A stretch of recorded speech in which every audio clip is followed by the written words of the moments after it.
Well. Thank you. Justin, can you please state the name of your institution that you're representing today? Yeah, certainly.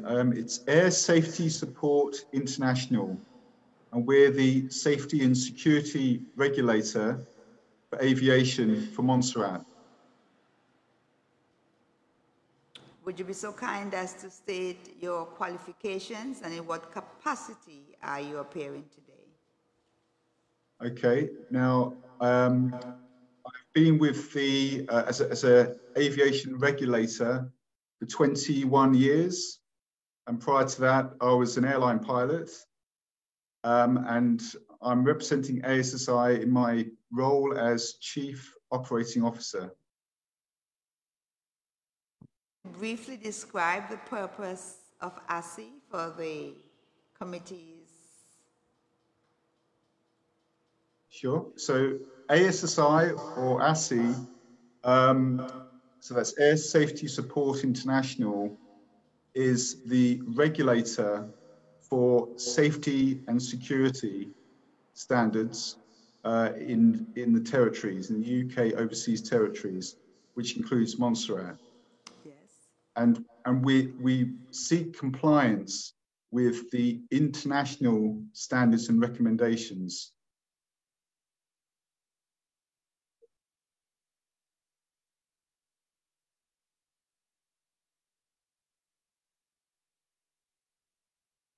Can you tell us the legal relationship that exists between ASSI and the OTs, and in particular Montserrat? Okay, so the legal side of things, it is about the governor's designation of us. Now, the governor, of course, naturally isn't an expert in a very technical area such as aviation, and she designates ASSI to undertake that on her behalf. Okay, outline for us your internal command chain. Okay, so I am the Chief Operating Officer, and I manage the assurance manager, who then manages the team of surveyors and inspectors, for example, who come out to Montserrat to undertake regulatory oversight. My boss, my manager, is Maria Boyle, also on this call, and she's the Chief Executive Officer. Thank you, Justin. You have already shared with us that you are the technical advisor for the governor? We are, as an organization, we are the regulator which has been designated by the governor to us to act on her behalf to ensure safety and security standards, international standards, are met. Correct, therefore, to say that you provide technical advice to the governor on aviation matters? That's correct. Okay. Is the governor obliged to proceed on the advice of ASSI? Yes, because we are the experts in that particular field, and you know, she isn't. Okay. And does she normally proceed in accordance with your advice? Yes, she does. Thank you. Another member of the committee will ask you some questions. Ready?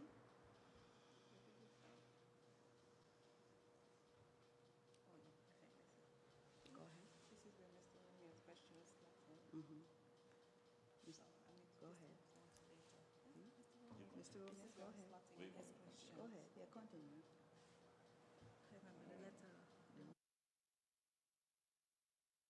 Mr. Romeo.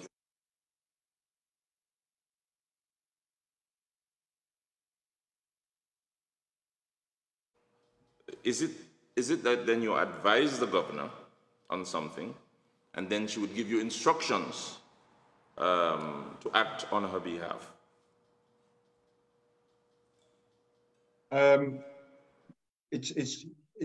Well, sorry, let me just hand over to our legal advisor. He'll be able to explain it much more succinctly than me. Good afternoon. My name is Mike Butler. I've been the legal advisor since August of 2003. And before that, I was a member of the team which undertook the study of the Overseas Territories Aviation System and its legal basis.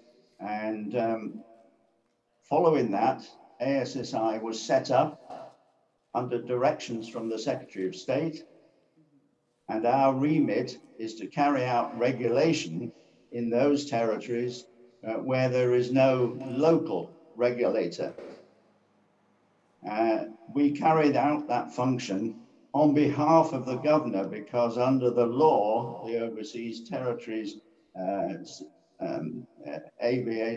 Overseas Territories Order of 2013, which is the latest version, the governor is obliged to appoint, to designate an organization to carry out the governor's functions, which sit on the governor's shoulders. But once designated, the governor then steps back.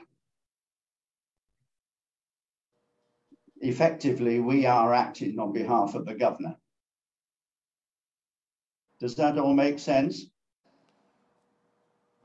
Yes, it does, but I just want clarity on the procedure here. If you advise the governor on a matter,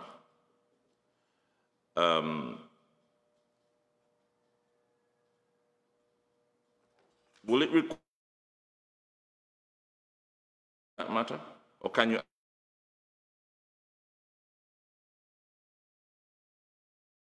Sorry, I didn't catch that.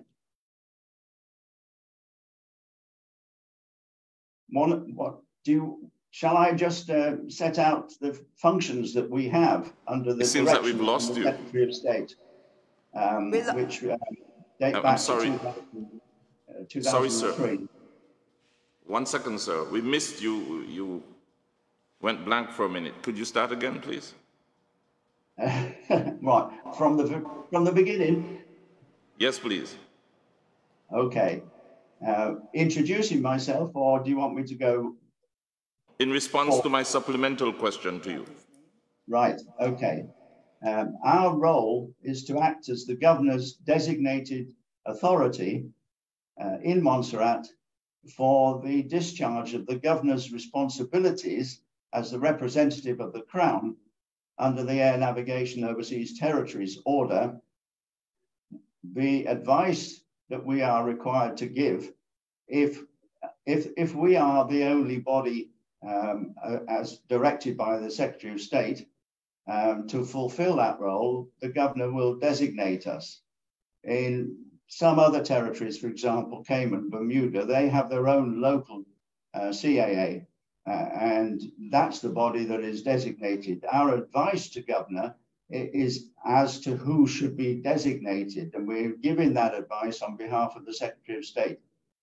So where a territory does not have a local regulator that has been approved, then the governor is obliged to designate us and to act on our advice. But in carrying out those functions, we do not advise the governor in any capacity on how those functions should be exercised.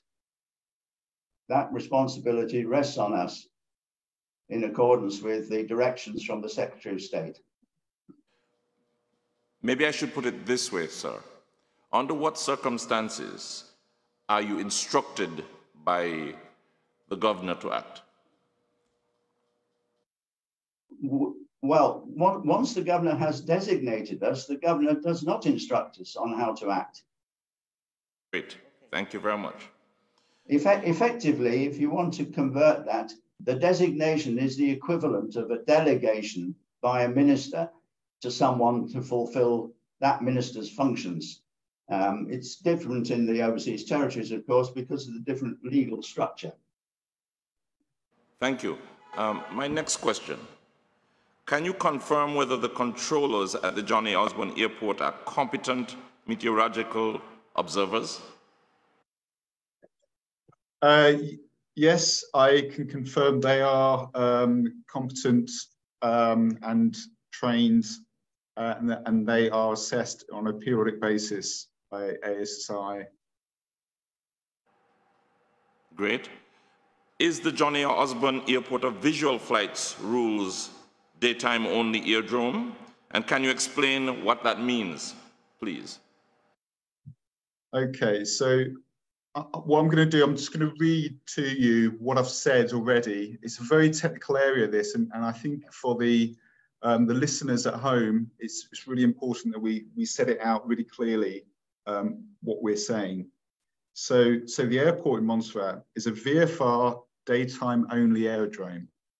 Okay, the aerodrome has no approach aids or procedures to allow for IFR or instrument flight rules.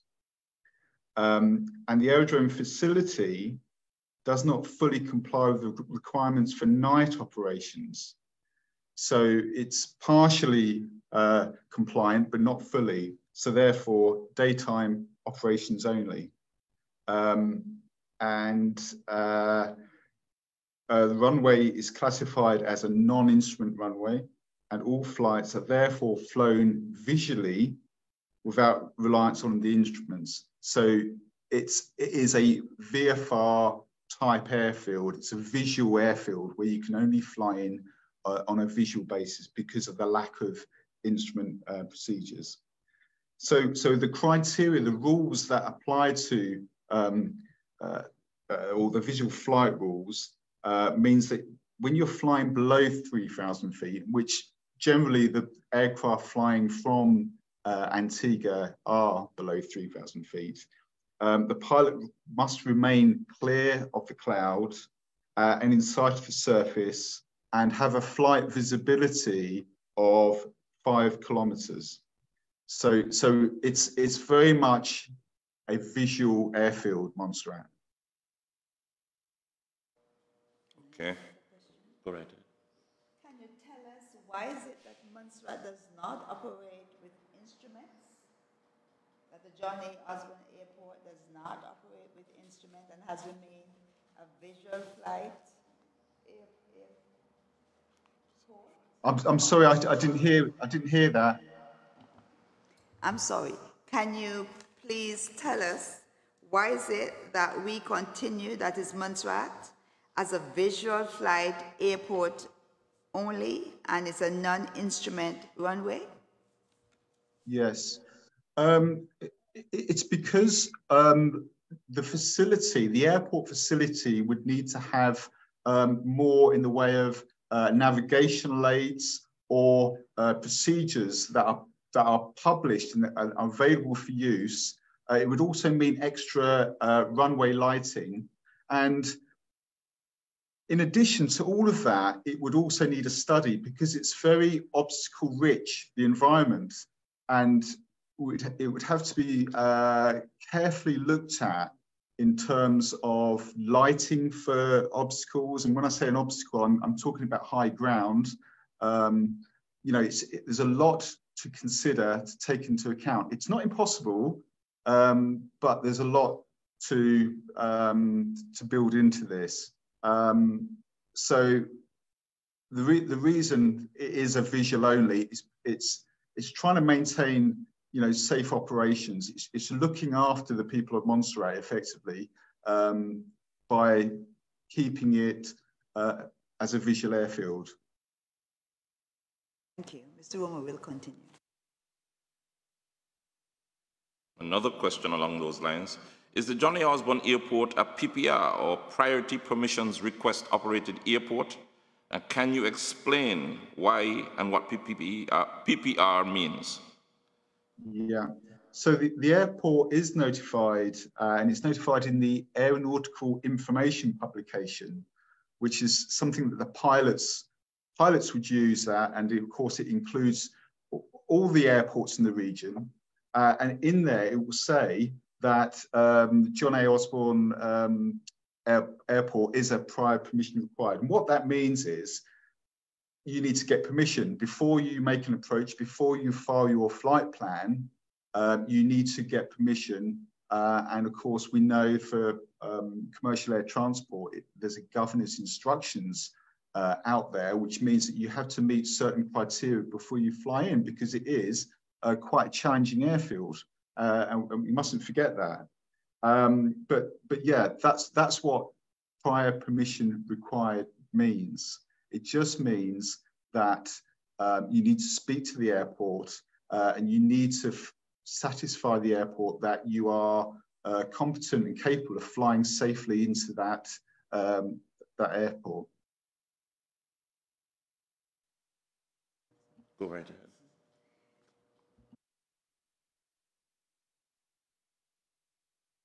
On flying into the airport, what then is required for pilots who are licensed elsewhere to fly into Montserrat?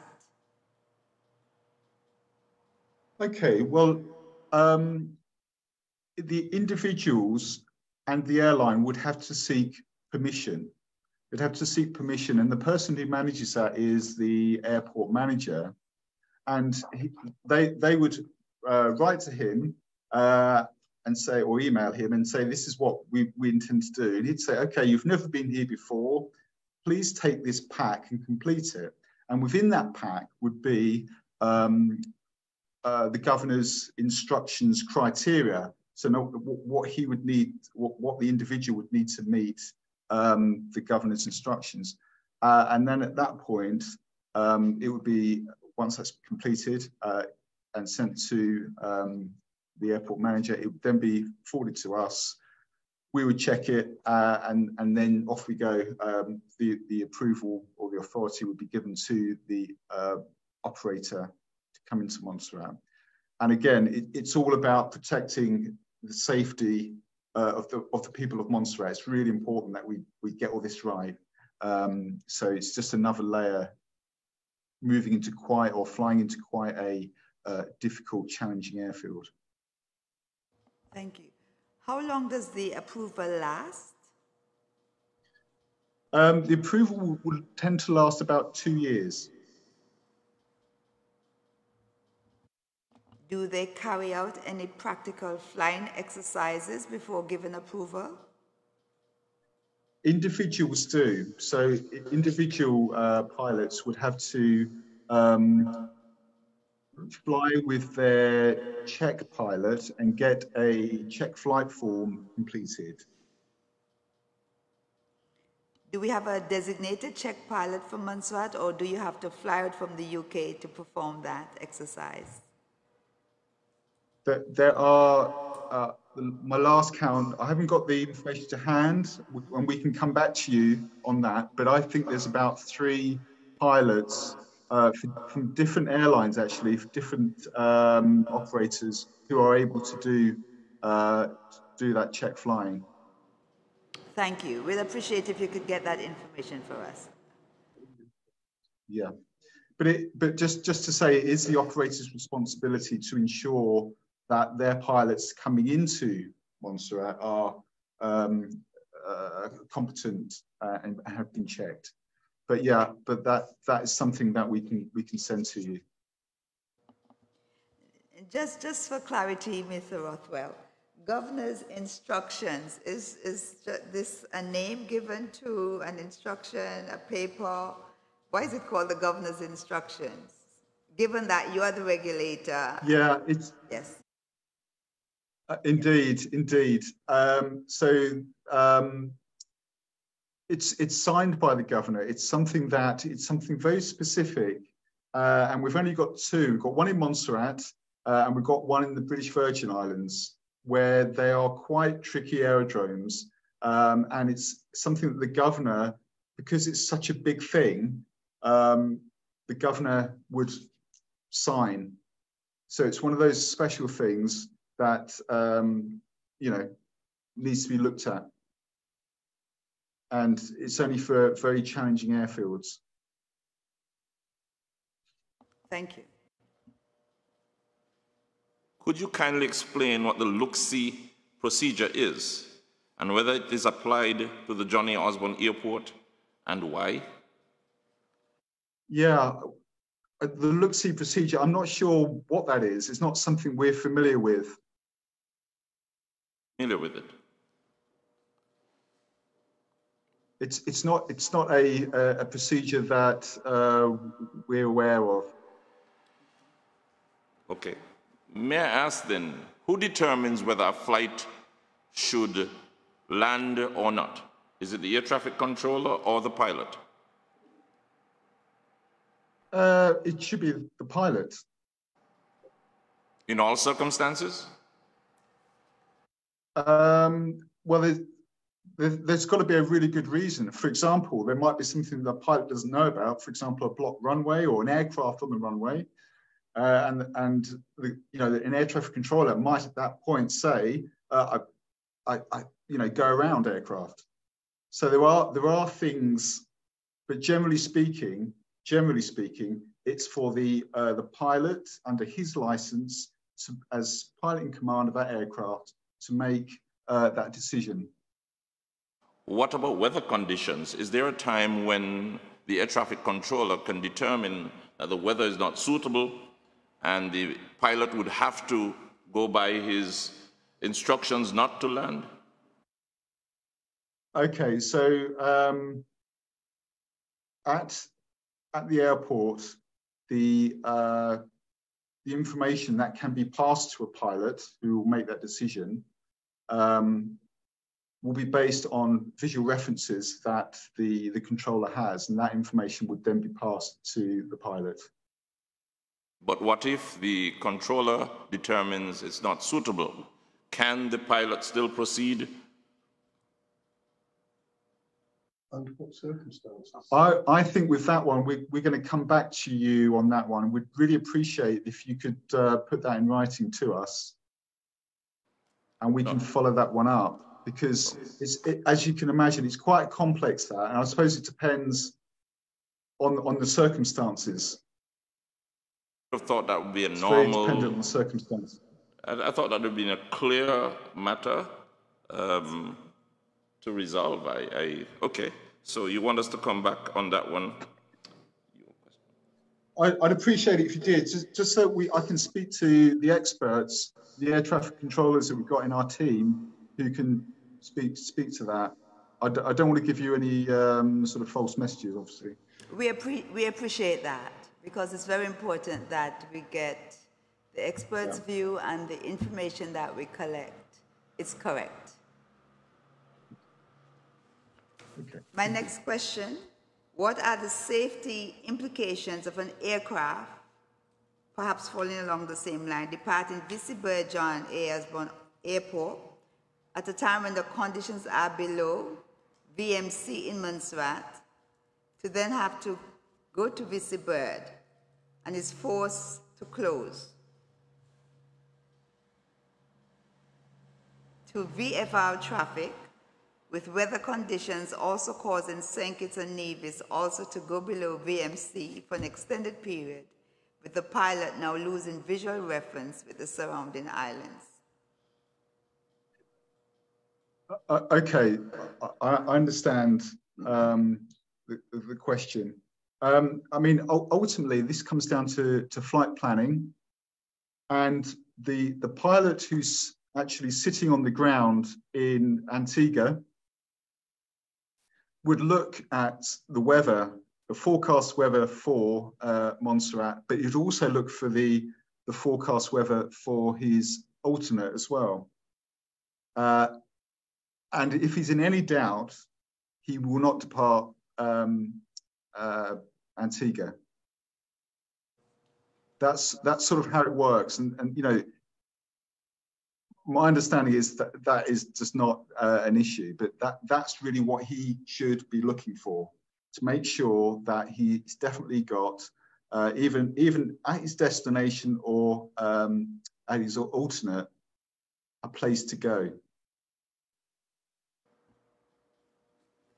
Well, I think the question is trying to find out what would happen if there's a change in weather conditions after having departed, not only on Montserrat, but in Antigua itself, in that Antigua has to close off, you're coming to Montserrat, and the visuals are not very good, and of course, there's nobody, no other airport to transfer to, you know, that's visible.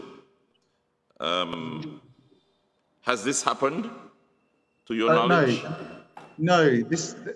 There's such short legs. I don't think it's. I mean, I wouldn't say it's impossible, but it would be really poor airmanship to depart Antigua at that stage in that scenario that you paint. I mean, it's just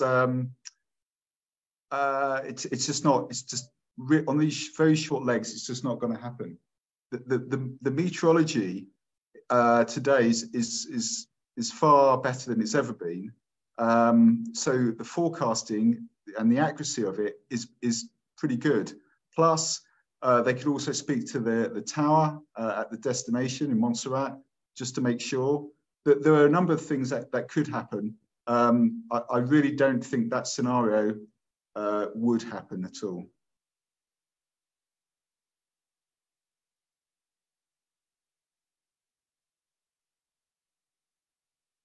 Okay, my next question.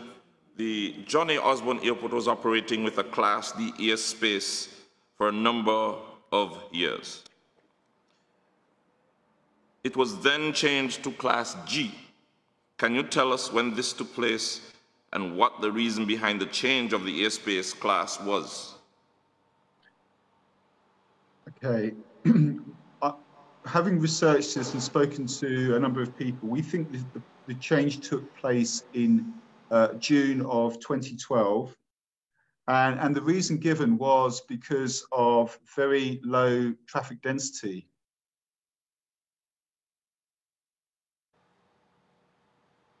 That was the reason. In 2012? Yeah. Could you explain what you mean by that, please? Well, they just, because the more complex the airspace, the bigger the separation that's required and everything else. And what we're talking about here is Class D airspace being downgraded, effectively downgraded, made coincident as well with the traffic zone, the aerodrome traffic zone. Please forgive me, there was a loud noise in the background. We couldn't hear a thing you were saying. Could you repeat that, please? Sure.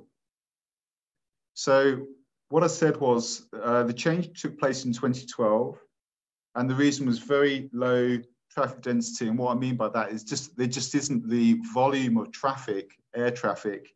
The airspace is not congested in any way, and it was downgraded from a Class D down to a Class G, and it was made coincident, the same dimensions as the aerodrome traffic zone.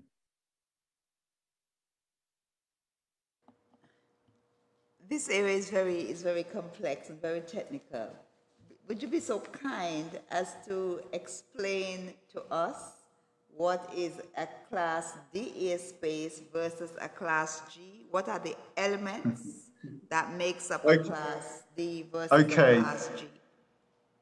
If it's okay with you, I'd prefer to put that in writing. Again, I'd need to speak and get the latest information from our air traffic inspectors.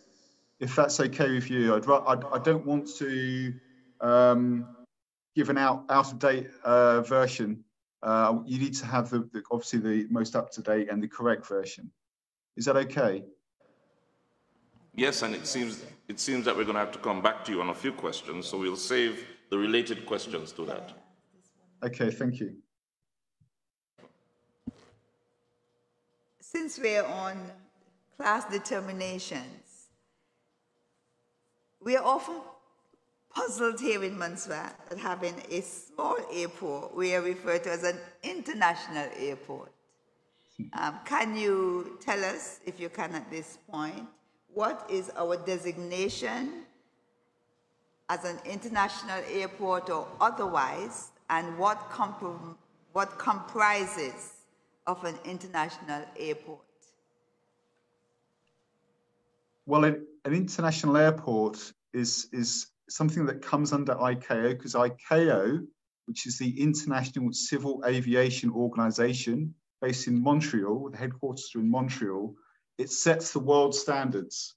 Now, from an international perspective, because all your flights effectively are international, unless they're what we'd call A-to-A flights, you know, you take off, you fly around the island and you land again.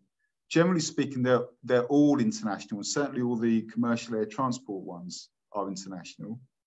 And it's effectively the category of the runway is a 1B or 1 Bravo runway. It's virtually the smallest you can get. And it's a non-instrument runway. So if you like, a visual runway, you know, you have to be visual with the ground clear of cloud and all the rest of it. If you like, that's the classification that's given to the airport or the runway, particularly at Montserrat. And you know, all flights are international flights. That's really what it means, and therefore it comes under ICAO. An international meaning that you're leaving one state to go into another sovereign state. Yes. Is that a correct interpretation? That's correct. Yeah. Yeah, absolutely right. Thank you. Can I just hand you over to our legal advisor, Mike, who will give you a bit more on that? Good that would be fine. Yes, I think we've got to be clear about what is meant by designation here. All that means effectively is that it is notified in the Aeronautical Information publication as an airport available for international operations. That's the broad designation. And then the AIP will spell out what type of airport it is, what are the facilities, and so on. So basically, it's designated by the UK as an airport available for international operations. And then the AIP will spell out, for the benefit of any pilot, what that means in practice. Does that make sense? It does. AIP meaning? Aeronautical Information Publication. Every state must publish details of what happens within the state, and that is updated on a regular basis so that pilots who want to fly from somewhere else will know at all times what the facilities are. Thank you. There has been a recent change in the classification of the Johnny Osborne Airport. I'm sure you're aware of that. Could you explain what that change has been, what it means, and what it means to operations at the airport? I did read that, but what change has happened? You are not aware of recent change in recent months? No. And what is described as from tier 1 to a tier 2 airport? On the AVSEC side. Sorry, I'm with you now. Okay, yeah. So aviation security, is that what we're talking now? Yes, sir. The tier 1 to tier 2, yes.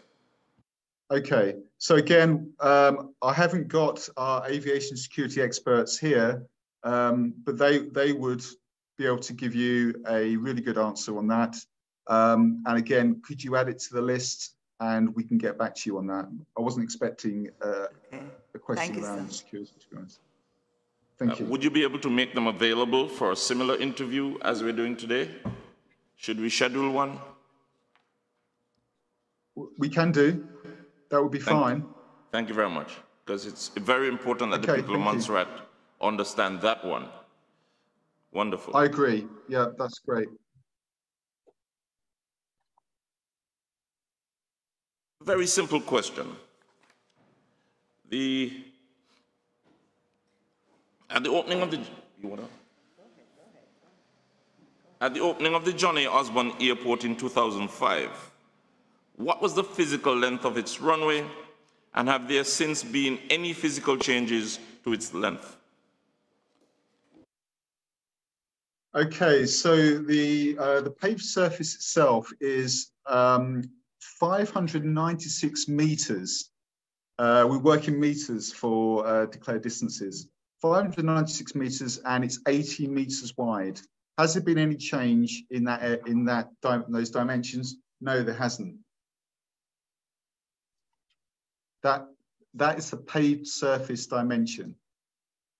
And can you tell us how much of that surface has been resurfaced, which in 2021, 2022? Okay, my understanding is that 100% of that has been resurfaced. I'm asking one other question, which is not directly related to Montserrat. But what is the published physical length of runway at the airport in Sabre, including RISA, if it has one? I'm afraid I wouldn't know that. That's probably a question for the St. Martin CAA.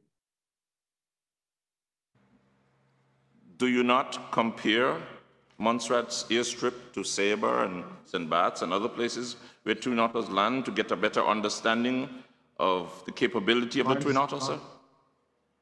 Yeah, I understand what you're saying, but no, because very much it's a domestic airfield. It's not international operations. You know, the flights to Sabre tend to be domestic flights, and therefore the domestic rules apply, not necessarily the international rules. But again, I think it's a question best answered by the St. Martin CAA. Well, we are told in our submissions yesterday that it would be about 400 meters long, which is significantly less than our airstrip. But we'll get to that in a minute.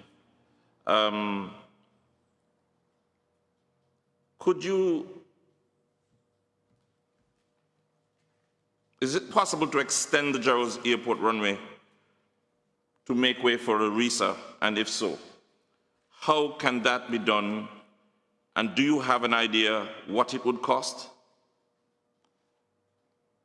I suppose anything is possible, but it would no doubt be very expensive. And I don't have any idea what it would cost. You'd need some civil engineers to look at that, because we're talking about an area that goes over, you know, the edge of the hill. So I'm not aware of anywhere that's done anything similar.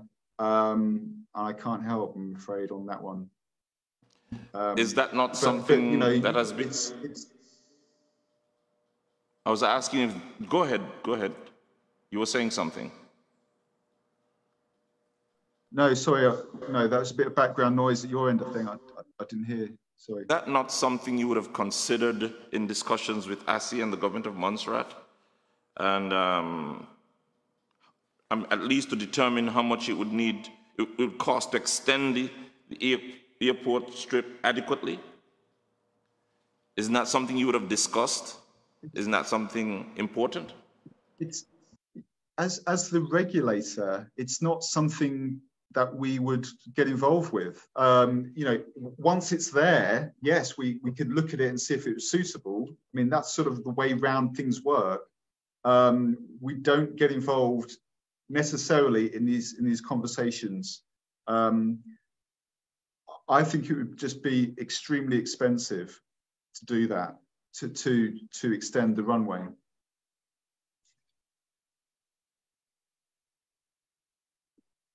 I was going to ask one more question regarding the Twin Otter. Go ahead.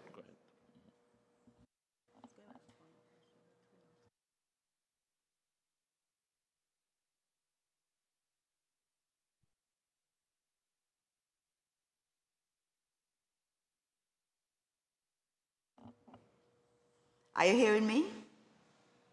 I am, yes, thank you. Okay. We have had, in recent times, Montserrat as a country, and the committee would have gone out for information gathering, and so we've heard evidence, or the community at large has shared with us concerns regarding access. One of the issues is the installation of a RESA. As a regulator, can you kindly explain why a RESA has become a requirement of John A. Osborne Airport, and in doing so, give us the history, because we've heard of it as a recommendation and then as a requirement. And just to put you on note, we would want you, let's take that. I'll take it step by step. I'll not jump the gun. Let's start there. Okay. So ICAO, as I mentioned earlier, ICAO is the rule setters internationally that we look to, and they have something called standards and recommended practices, and they published back in 2013 a new recommendation for Code 1 runways, which is what we've got here at Montserrat. Code 1 runways, should have a RESA. So it's a recommended practice. Now, of course, protecting or thinking about the people of Montserrat and making it as safe as absolutely possible, without sugar plating it. Where it's practicable to do so, is what ICAO say, where it's practicable to do so, a RESA of 30 meters should be included in the declared distances. And so what it talks about is both an overshoot RESA and an undershoot RESA. So if an aircraft comes in to land, you've got the undershoot that it flies over, it touches down, and then, might hopefully, it will come to rest prior to the RESA. But in the event of an accident, it could potentially go in the RESA. So where it's practical to do so, it was felt that, and this is the management of the airport felt that it was okay for an overshoot RESA, but it was not practicable. And we agreed, following quite an involved aeronautical study by Mott MacDonald, that the undershoot RESA was not necessary, but certainly an overshoot RESA. So that just gives you a bit of a potted history of where we are today. Do you have any further questions on RESAs? Explain to us what is an overshoot RESA and what is an undershoot RESA. Those are two new terms that have come to us today. Okay, not a problem. So let's say you are on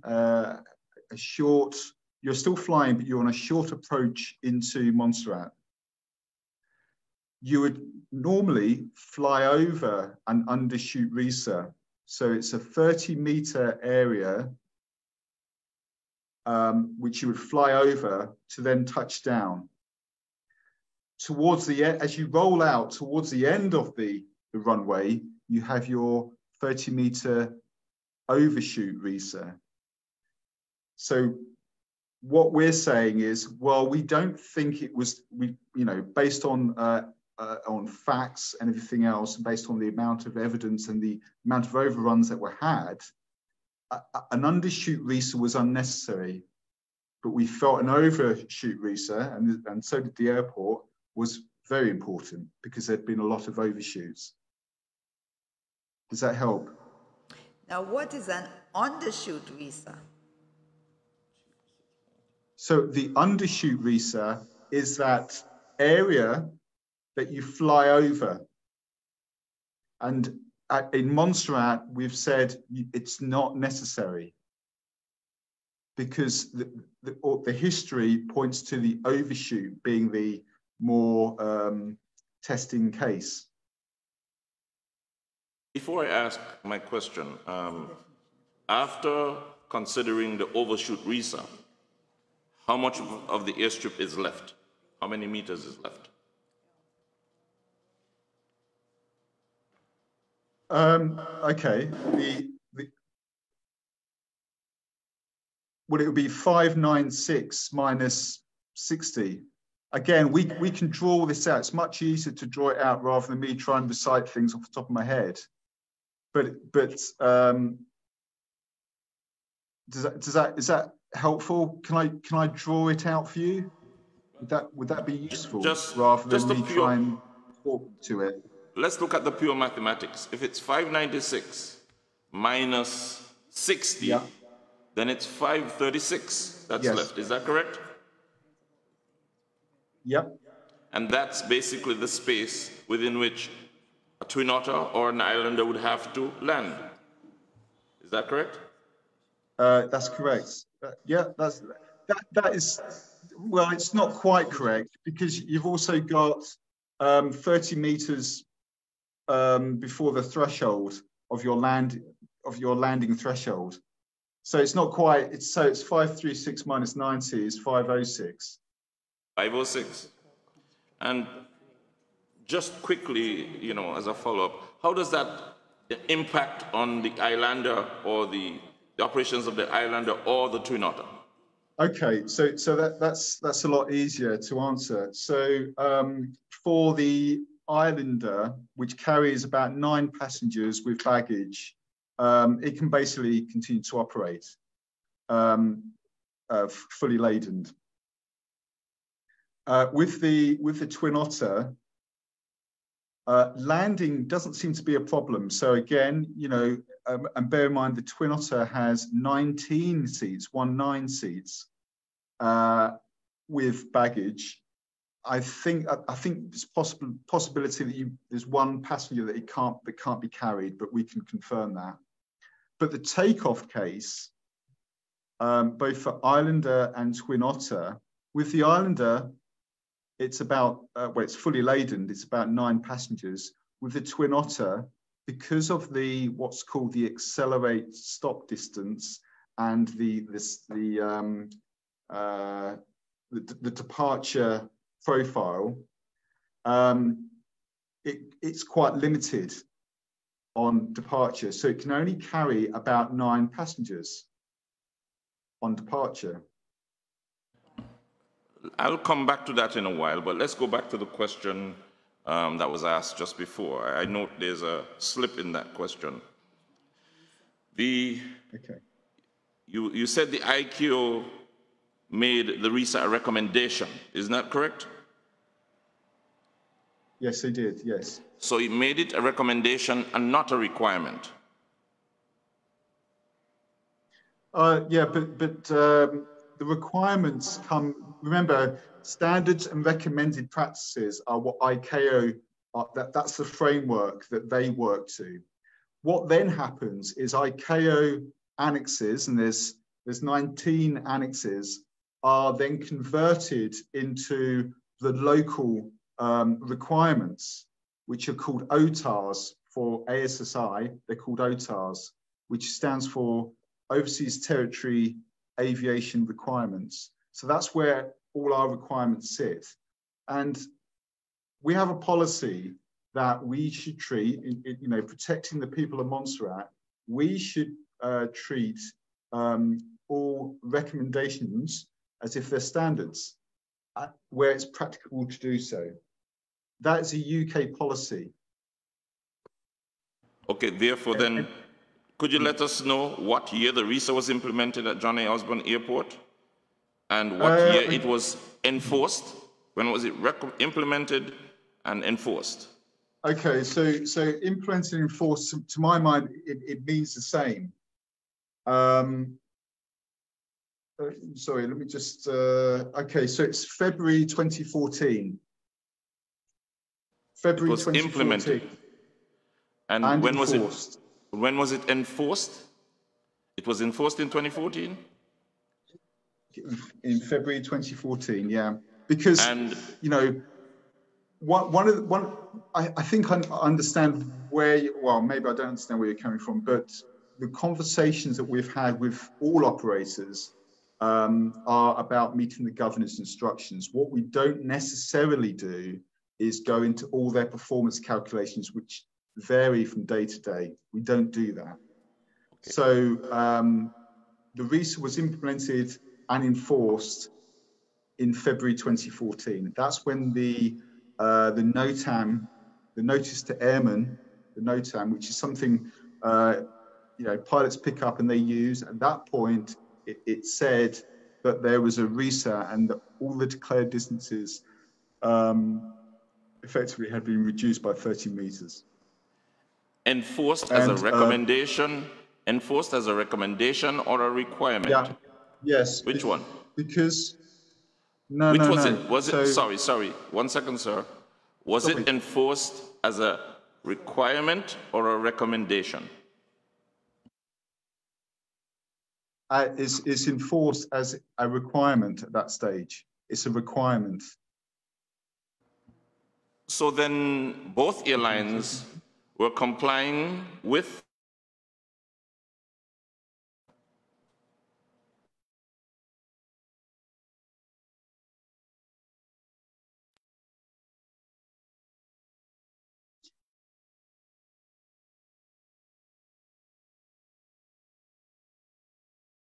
Sorry, I can't hear you. Are you saying that since 2014, both the Islander and the Twin Otter were forced to respect the RISA?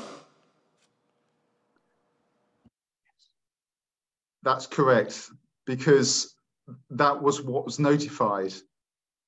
That was NOTAM'd, and it formed part of the governor's instructions where they must meet performance criteria. Can we have a copy of that, sir? The governor's instructions, of course you can, yeah. I'll make sure you get a copy. And how many passengers were carried by each airline since 2014? Well, I don't know. You don't know? No, that wouldn't be part of our, we don't get into the business side of things. We're about safety and security. We wouldn't know about payloads. You wouldn't know? No, you'd have to speak to the operator about that. Okay, wonderful. Good morning, Mr. Rothwell. Just for some clarification. I'm sorry, is it okay if our legal advisor just explains a bit more around that, just to help with the conversation? Sorry to interrupt. That would be fine. That would be fine. Thank you. Thank you very much. I think this is important to understand.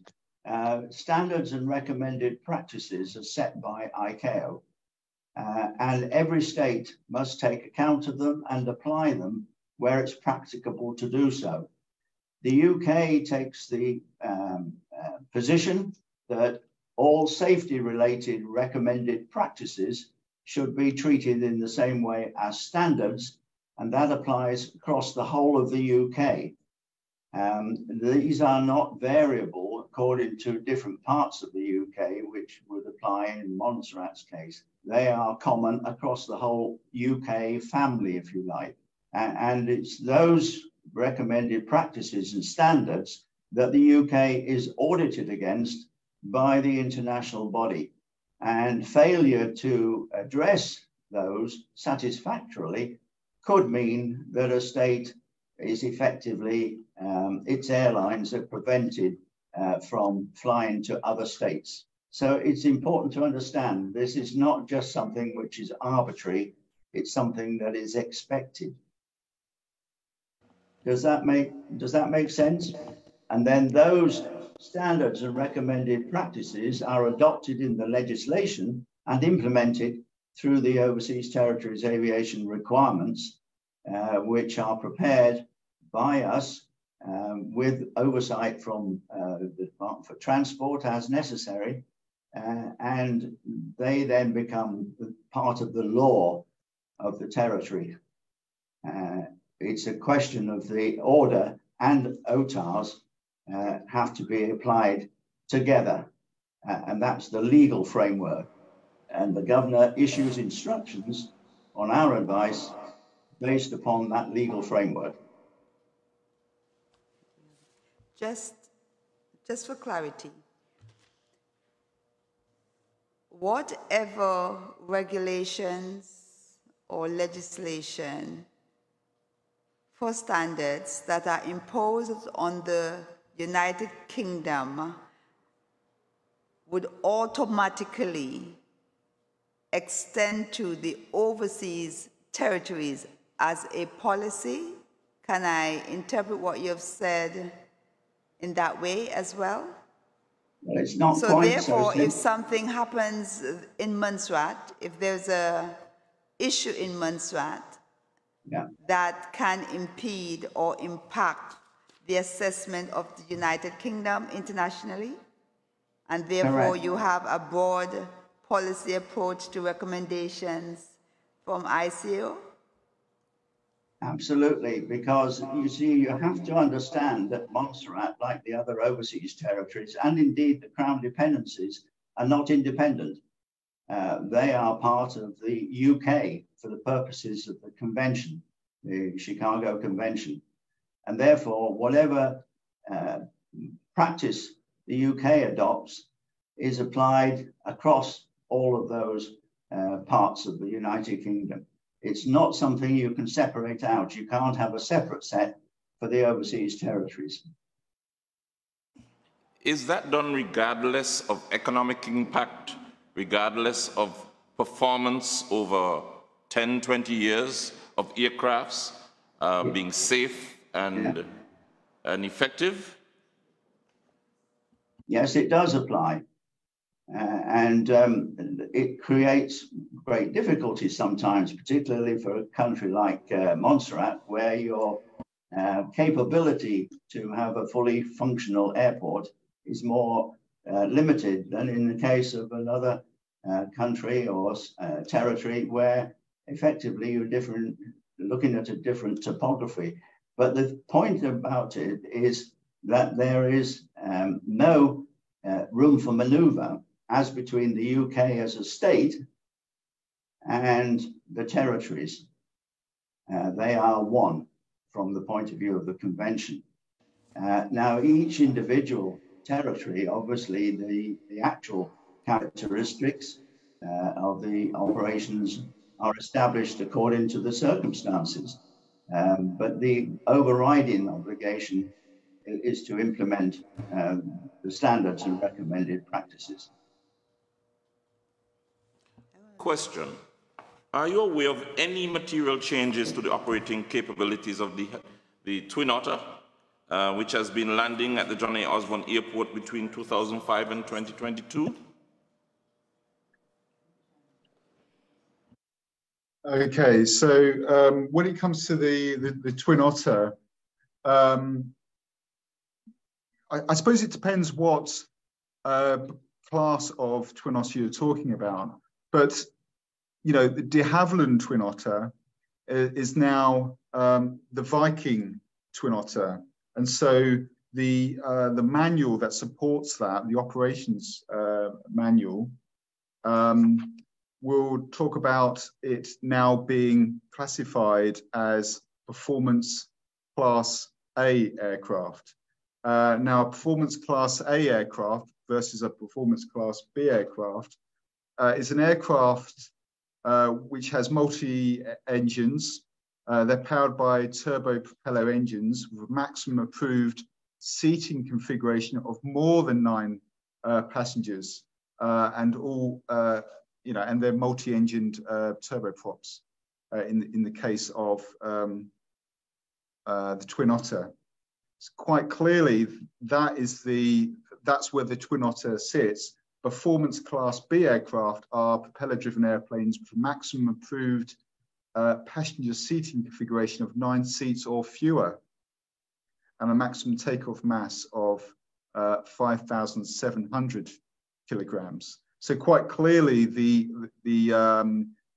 Twin Otter, as it's moved from de Havilland to Viking, and you know there has been a change in performance categorization. It's now a performance class A aircraft, which means that as we talked about earlier, the accelerate stop distance available and the net flight path of the aircraft has changed. Or sorry, it's not changed. It's now more relevant. Sorry. Sorry, the question was: are you aware of any material changes to the operating capabilities of the de Havilland Twin Otter aircraft? Okay. Well, we've not changed anything. The airplane is still the airplane. So there's However, no change. the criteria that it has to work to, and the change in performance criteria is all important. So that it's changed from a, let's say, a performance B type aircraft to a performance A. So and that means there's different criteria that it needs to meet. We'll get to that in a bit, but I want you to confirm whether there's been any material changes to the operating capabilities of the de Havilland Twin Otter aircraft between 2005 and 2022. Yeah, so the answer is yes, and it's the change in performance class.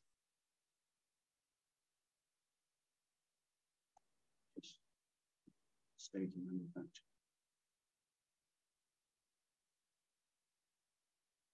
Well, I'm going to ask a question that I'm not so sure that you may be willing to answer, but I'll ask demonstrate asking.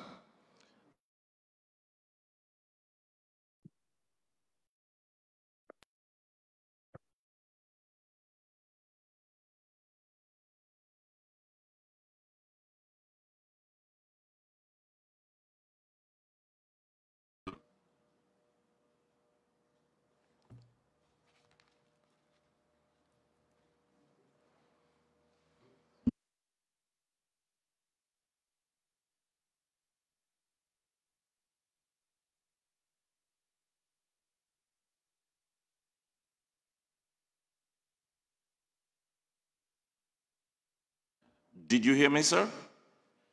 No, sorry. Could you repeat the question? Yes, I was asking a very popular question that we are asked, and that's been asked on Montserrat. Right. Are you aware that the same or similar de Havilland Twin Otter aircraft that used to land at the John A. Osborne Airport have regular scheduled flights to the island of Saba and land there with a full payload on a regular basis? I am aware of that, and the criteria that's applied by the crew and overseen by the regulator, you would have to ask the regulator, but they must apply the full performance A criteria if flying into Montserrat. That's really important for the safety of the passengers. It's really important that they do that. And I'm not sure entirely what they do in Sabre, but they clearly don't apply the full performance criteria. Sorry, Mike wants to just say something. Just for clarification, if I may, the question of the performance class is not something for a foreign aircraft that we have any jurisdiction to deal with. It's done by the state of manufacture, in this case, Canada. And once that has happened, all aircraft of that category, of that performance class, are required to operate in accordance with it. We are not Win Air's regulator. We have no control or jurisdiction over what they do. That's entirely for the Dutch authorities. Does that clarify the position? I am being told by experts that the Twin Otter has always been a Class A aircraft. And the weight and type has not changed for both the 300 and 400. Would you happen to be able to? Okay, but if that is the case, then it's been operating in and out of Montserrat when perhaps the regulator wasn't aware of it, aware that it was doing that at those weights.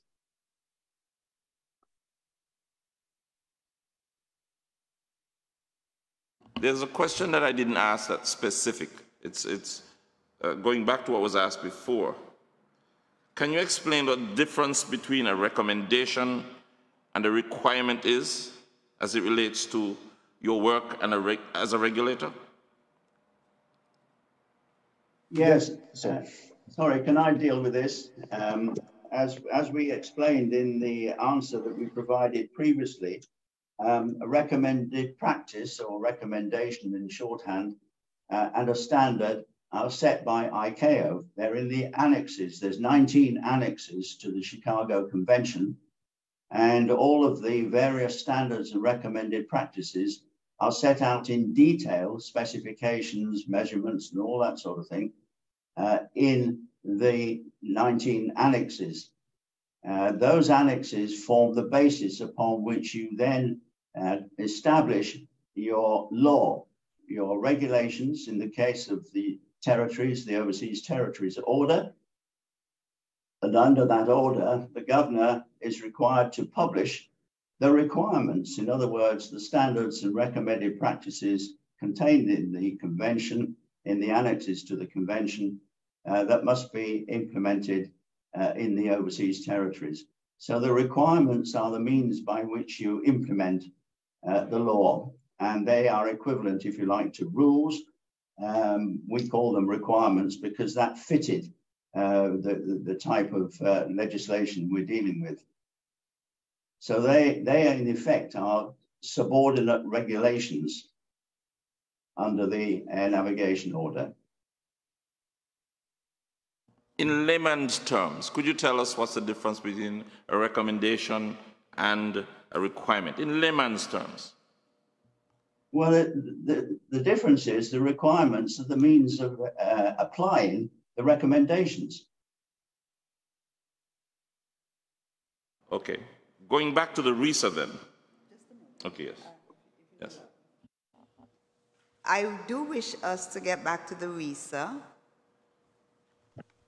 We heard a lot of evidence yesterday, and as a committee, we want to hear from you for clarity.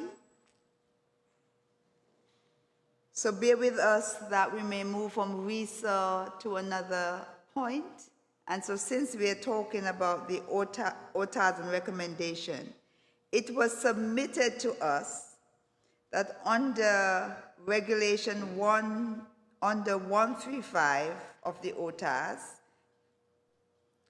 that there is room or a discretion for the governor to make approval for the use of reverse thrust where there is clear public interest, operational necessity, remoteness or physical limitations relating to the runway, especially where there's need for short landing operations, there should be use of reverse thrust.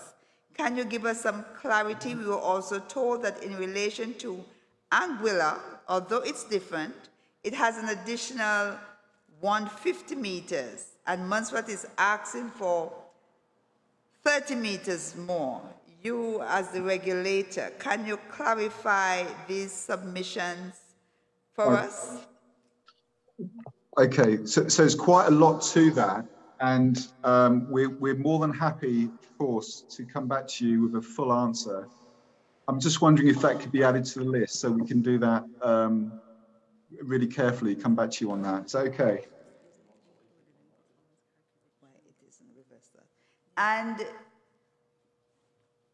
can you answer now for us, again for clarity, why isn't reverse thrust included in the performance calculations of the twin otter in particular? Okay, so again, it's probably better that we complete that as part of the complete the answer to that question when you pose it to us by writing. That's probably much better to do that. I indicated these are submissions which arose from hearing evidence, and you as the regulator with the expertise and the knowledge, we want to hear all the views. So when the committee sits to analyze the data and it produces a report, it is doing so responsibly. Thank you. Yeah, I totally understand, but as you appreciate, aviation needs the right people in the room to give you a full and considered answer. So I would appreciate if you could just add that to the list. And that, if I may say, given what Council submitted to us on the part of UK's aviation policy, that there is no room for maneuver, that the convention stands and extends to overseas territories we are then treated as the United Kingdom landmass, so to speak. Physically, in that term, in these circumstances, then it is critical that since that is going to be extended to, let me speak for Montserrat, to Montserrat as an overseas territories, that the implications for these, how are they taken into account? And hence, that brings me back to the same 135 OTAs that you are going to look at for us. Yes, okay. Yes? So, thank you. And would you like to say any words on that, Mike? Yeah, I think so. I think this is where it's important to understand one salient feature of the situation, the legal situation. When the UK signed the convention in 1944, it signed it on behalf of itself, its territories, colonies, dominions, and dependencies. And all of those categories are therefore part of the United Kingdom for the purposes of the convention. You can't separate any one part out from the others. And it's important to recognize that for one very good reason, that if that were the case, you might find that the territories, in effect, are in breach of the UK's obligations, which would then create a major problem for the UK and all of its airlines, including those operating in the overseas territories. So it's very important to understand that you are not distinguishable from the UK in the terms of the convention. And it's the governor's responsibility under law to apply the convention. I thank you, Councillor. Councillor, I thank you for that. And I do not want to move into the political waters. Perhaps that is something the committee will need to consider, that if we are going to be treated as one part, that the territories be treated as one part for everything. Because like I referred to the OTAs, or the regulation 135, that allows for public interest and other challenges. But like I said, that is something, you are counsel and you deal with the law, and I thank you for that, and I have a true appreciation for that. But it shows us, or it demonstrates, the other implications for the territories where a convention is extended without taking into account the idiosyncrasies or the uniqueness of the territories. But that may not be for your council, because you're here to advise on the regulations today. Well, unless you it goes wish beyond to. that. If I might answer that, it's not a question of the UK extending the provisions of the convention. They are part of the UK for the purposes of the UK convention. Now, what the UK does, of course, with regard to each of the territories, is in terms of whether or not those recommended practices and standards can be met. And if that is the case, on a basis of a safety case presented by a relevant party, some alleviation can be made on an individual basis within the territory without undermining the overall responsibility of the UK to implement the standards and recommended practices.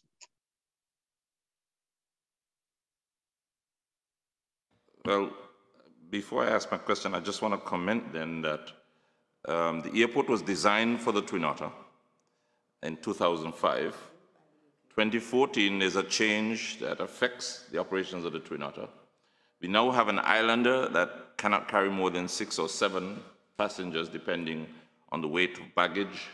So clearly we are either going to have to address getting a new airport, or someone will have to take responsibility for having failed to have the foresight to allow for an expanded, or the possibility for an expanded airport, or expansion to the airport, because we're now stuck in this circumstance where the enforced regulations are really choking both economy and otherwise, which we'll get to in a bit. Question, shouldn't the RESA, we're having a lot of contention over what the RESA should really be physically. Should it really be an area specifically prepared so that it would reduce the speed of a landing aircraft and limit damage to the aircraft should it leave the runway in an excursion? The answer is yes. That's the whole point of the RESA. It's to enable, it's an area that's cleared. You're not going to hit anything that's going to cause damage to the aircraft. You can use your brakes on it without skidding. So the answer is yes. And actually what's really good, and my experience working in the UK CAA is where they have RESA, which is everywhere now, that using the runway to brake is really, really effective. So you're saying that having a hard surface is consistent internationally and in the UK with what a RESA is comprised of? Yes, absolutely is. Yeah, I think when it comes to a soft surface, yes, they're called well, one of the companies that produces this softer surface. It's like crumbling concrete. It's called EMAS. That you cannot use to take off on. You cannot start your takeoff roll on it because it will crumble, and it requires a lot of maintenance, and it's extremely expensive. And normally it's in line with the runway. You don't, it's so expensive, you wouldn't go beyond the width of the runway with it. And of course, the pilots, when they reject takeoffs at Montserrat, they tend, for self-preservation and preservation of their passengers, they tend to move to the left or to the right. So it wouldn't make sense to use an EMAS type solution, because it wouldn't be used. Okay, let me be practical here. In September 2019, and I think you'll be very aware of what happened then, Fly Montserrat overran the existing RESA.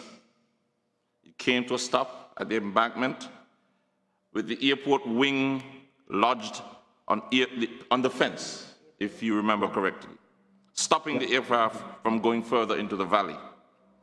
How successful would you say the RESA was that day?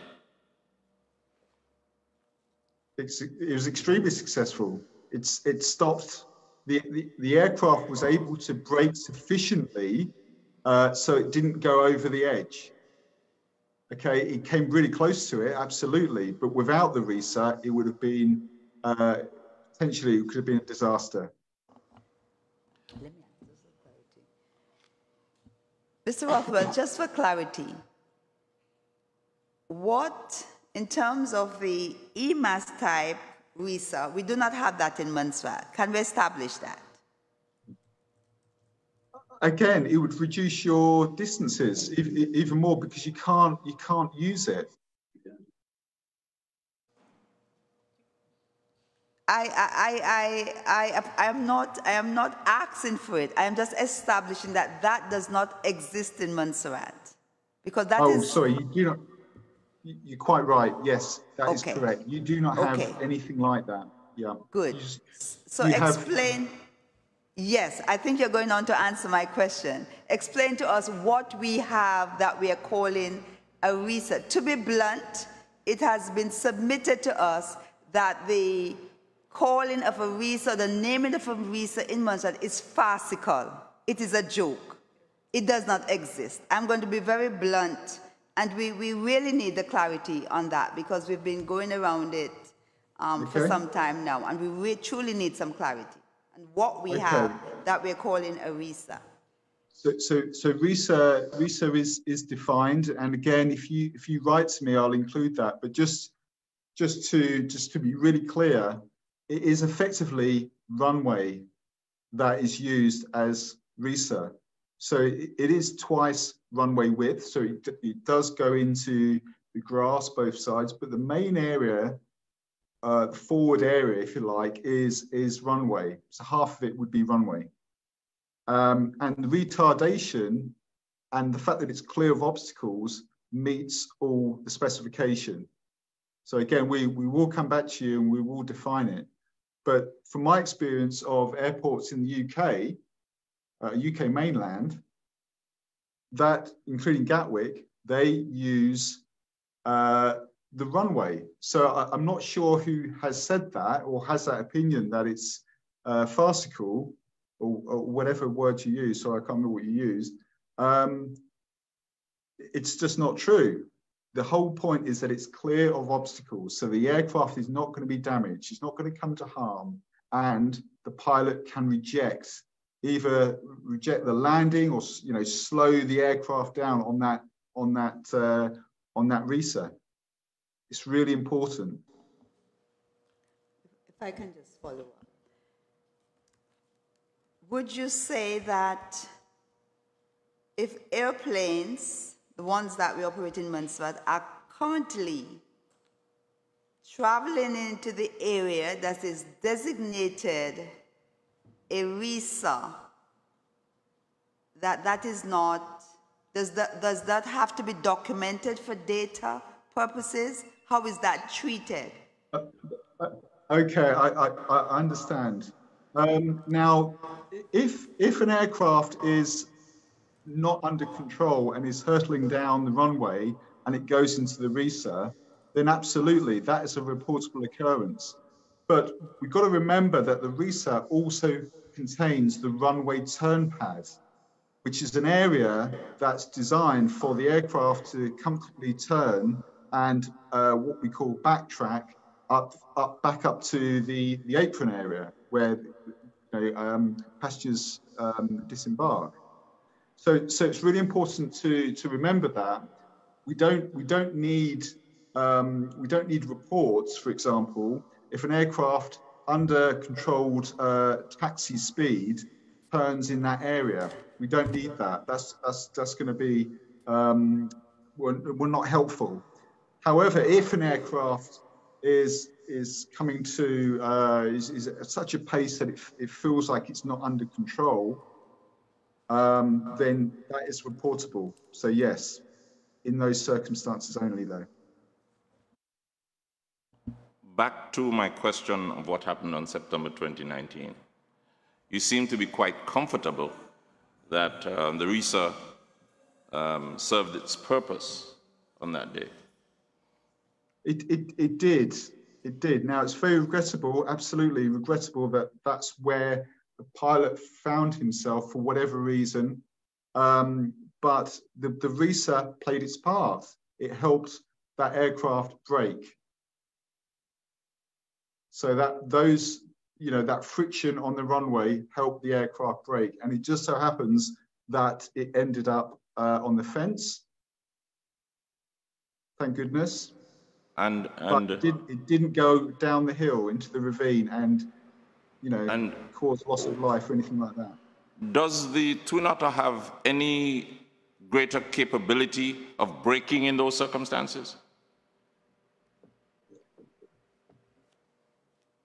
We think as far as the braking is concerned, it probably does have better brakes. And we're not talking about the reverse thrust, which can't be considered, but we think it's got bigger, better brakes for braking. But there again, it would have, because it's a much heavier aircraft.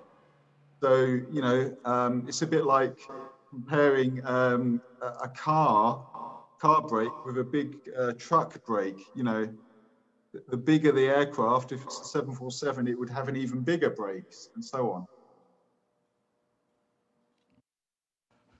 That's interesting.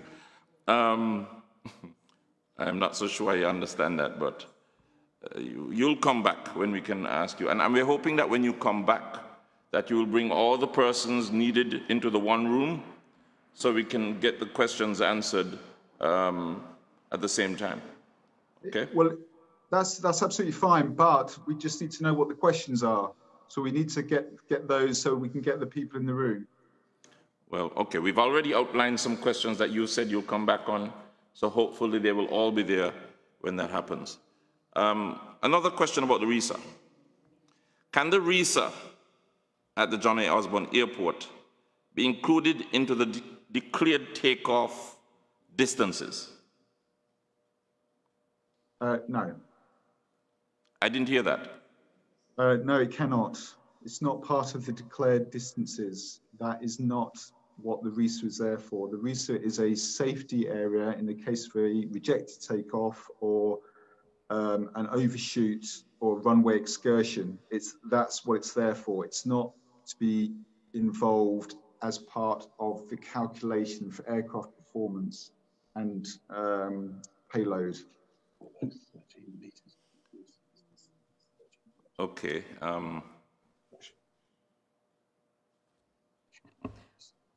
Mr. Rothwell, we've heard a lot about RESA, and you provided an explanation, a brief explanation in your responses to the effect that it's an area symmetrical about the extended runway centerline and adjacent to the strip, primarily intended to reduce the risk of damage to an airplane, undershooting or overshooting the runway. Now, from what we've heard, Montserrat's RESA is essentially constructed in the same way that the remainder of the runway is constructed. There's no difference in the materials with which it's constructed. Am I correct? To some degree you are, but remember the RESA width is twice runway width. So there's going to be grass, so 50% of it absolutely is runway surface.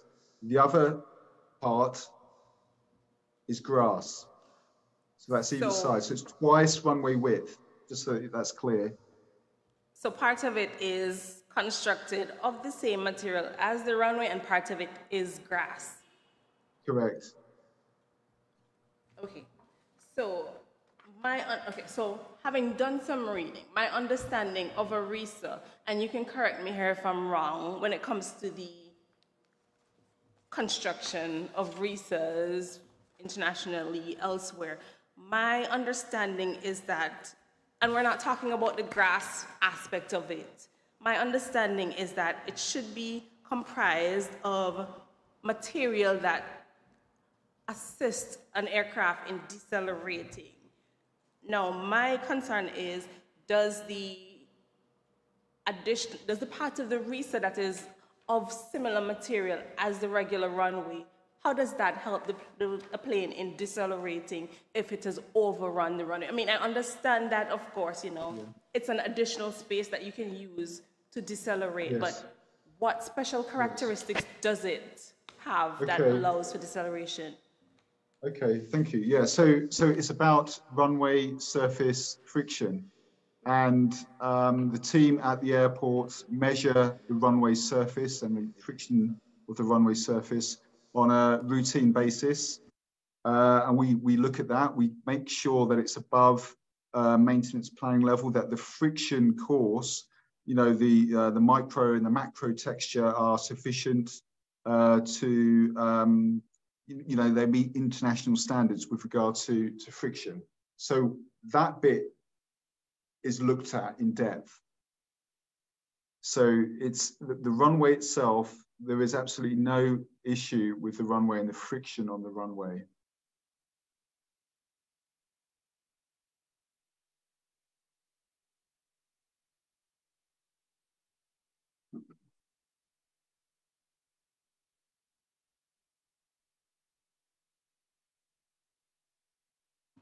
I'm sorry, would you prefer if we submitted that question? It's proposed that we submit that question in writing and a detailed response be provided. Your response? Yeah, sorry, didn't you hear my response? Did you hear my response? We did. Oh, you did? Okay. We're asking for it in writing. Okay. If you... That's fine. Okay, so I know that you stated there is no need for reports if an aircraft at taxiing speed turns in the RESA. Correct. I would just like to know if that is standard practice outside of Montserrat. Yes, it is. That's standard practice the world over. I mean, quite often when it's a runway, you know, there is no harm in taxiing at a controlled pace within that area to turn around to come back out again. That's absolutely fine. So the issue is around being uncontrolled, going into that area when you're uncontrolled. That's more of an issue. So that's when it needs to be reported. And my expectation is that this happens where the RESA is of a similar material to the rest of the runway. Okay, well, yeah, yeah, absolutely. You're right. Yeah. So when it's just an aircraft turning round, it can enter into the RESA and come back out perfectly happily without causing any problem at all. Okay, so I'm trying to understand this. So let's just revisit the Twin Otter issue briefly. So say we're treating the RESA as, you know, an area that you can taxi into for the purpose of turning on the runway. And now here's where I require your technical expertise. If a Twin Otter, for example, were to land and be permitted to taxi into the RESA for the purposes of turning, are you of the view that, despite what was said and needing to use braking as opposed to reverse thrust, that typically a Twin Otter can safely land in Montserrat using that RESA area? Yeah. Okay. Same as an Islander. Same as an Islander. And just for the record, just so we're really clear, we're not saying no to Twin Otters. You know, Twin Otters, you know, if they want to fly in and they meet the Performance A criteria, that's absolutely fine by us. It's just on the departure, to keep the passengers safe as possible, it's around making sure they meet the full Performance A criteria, which they don't necessarily do. Again, you'd have to check in Sabre. But in Montserrat, we, as a regulator, want to ensure the safety of all passengers, and therefore Performance A criteria must be met. For takeoff? Oh, well, yeah, for takeoff and landing, but it just so happens that for landing, it's more or less fully laden aircraft. It's only the departure which creates quite a gulf between the number of seats, 19 seats, and the number of passengers and baggage, which is only about 9 or 10, we think. I just want to ask one more question. And earlier you spoke of the implementation of a RESA because there were, I think, too many overshoots at the airport, at the runway. I just want to know, following the implementation of the RESA, has ASI found that overshoots have reduced, ceased? That's a really, really good question. and actually, it's probably too soon to say. So we've had, I think, probably about five or six overruns, runway excursions. And part of the issue potentially could be, and of course, you know, that aircraft that came to rest on the edge is a good example of where the RISA was very useful. But there are probably other examples where an aircraft potentially veers off slightly. So I would say that, you know, it's worth it because we've had the one incident where clearly the RISA was added value, you know, potentially save people's lives. I know you use the word excursion. Just to clarify, excursions are reported. Let me put three terms out there: excursion, incident, emergency. Which one of those are required to be reported to ASI? Just for my clarification, the committee's clarification. Yeah, thank you. If the pavement, if the aircraft leaves a paved surface, it is reportable. So, you know, an incident wouldn't necessarily be reportable, but an accident would. But if an aircraft leaves a paved surface, like an excursion, then it is absolutely, it's reportable. It should be reported. Thank you. A follow-up question to the question asked before about the September 19th incident or accident, which was it? It's an accident. That's an accident. Okay, great. Accident. And we define what an accident is. Yeah. Could you tell us what the cause was for that accident? I'd have to look that up. I couldn't tell you offhand. Was it the brakes? Was it losing brakes? It potentially could have been. Yeah, but if you wanted to read up about it, you're probably best having a look on the AAIB website. You said earlier that the RISA proved effective because it was able to brake within that space to stop the aircraft or to delay it, didn't you? Correct. I did, yeah. So if it lost its brakes, how would it brake within the RISA? I think it's the fact in that case, it wasn't necessarily the brakes, it was the fact that it didn't hit anything that would cause damage to the aircraft.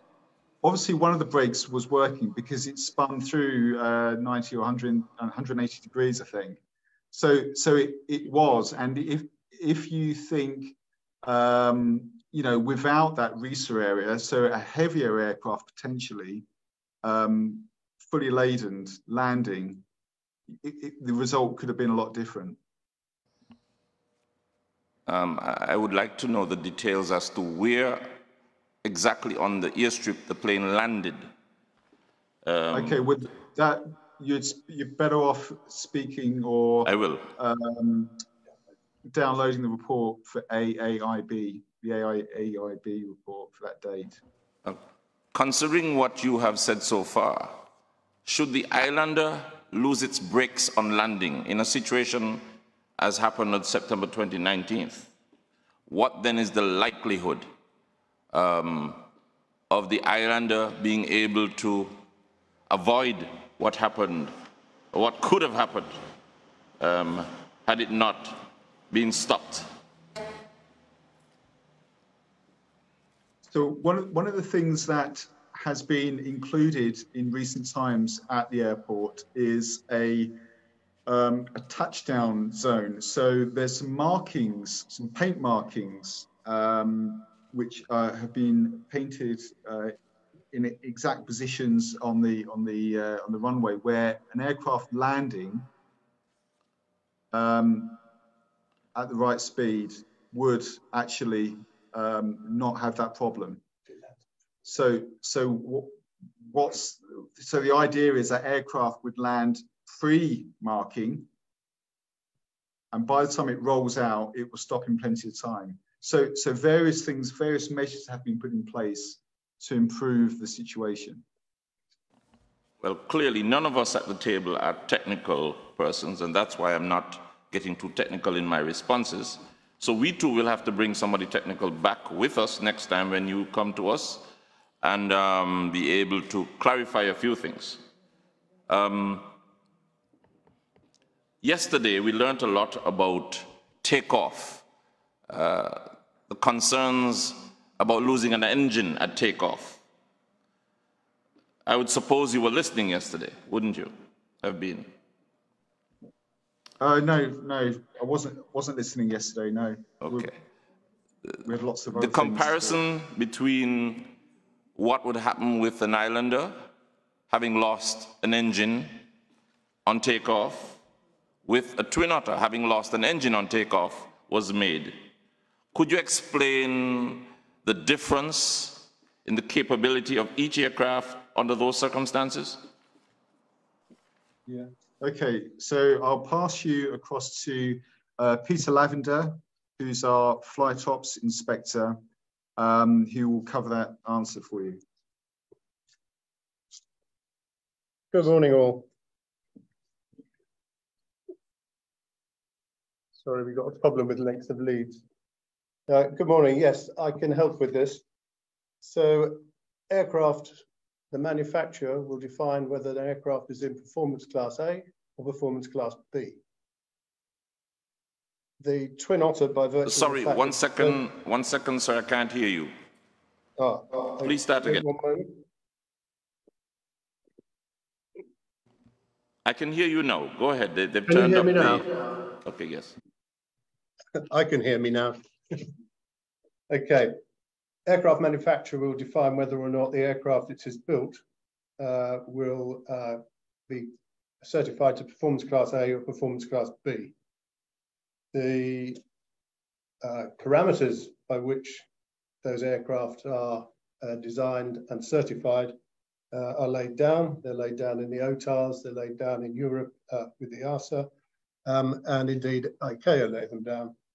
Performance class A is aircraft that are multi-engines with turboprops and more than 9 seats. So you can see that a Twin Otter is a turboprop.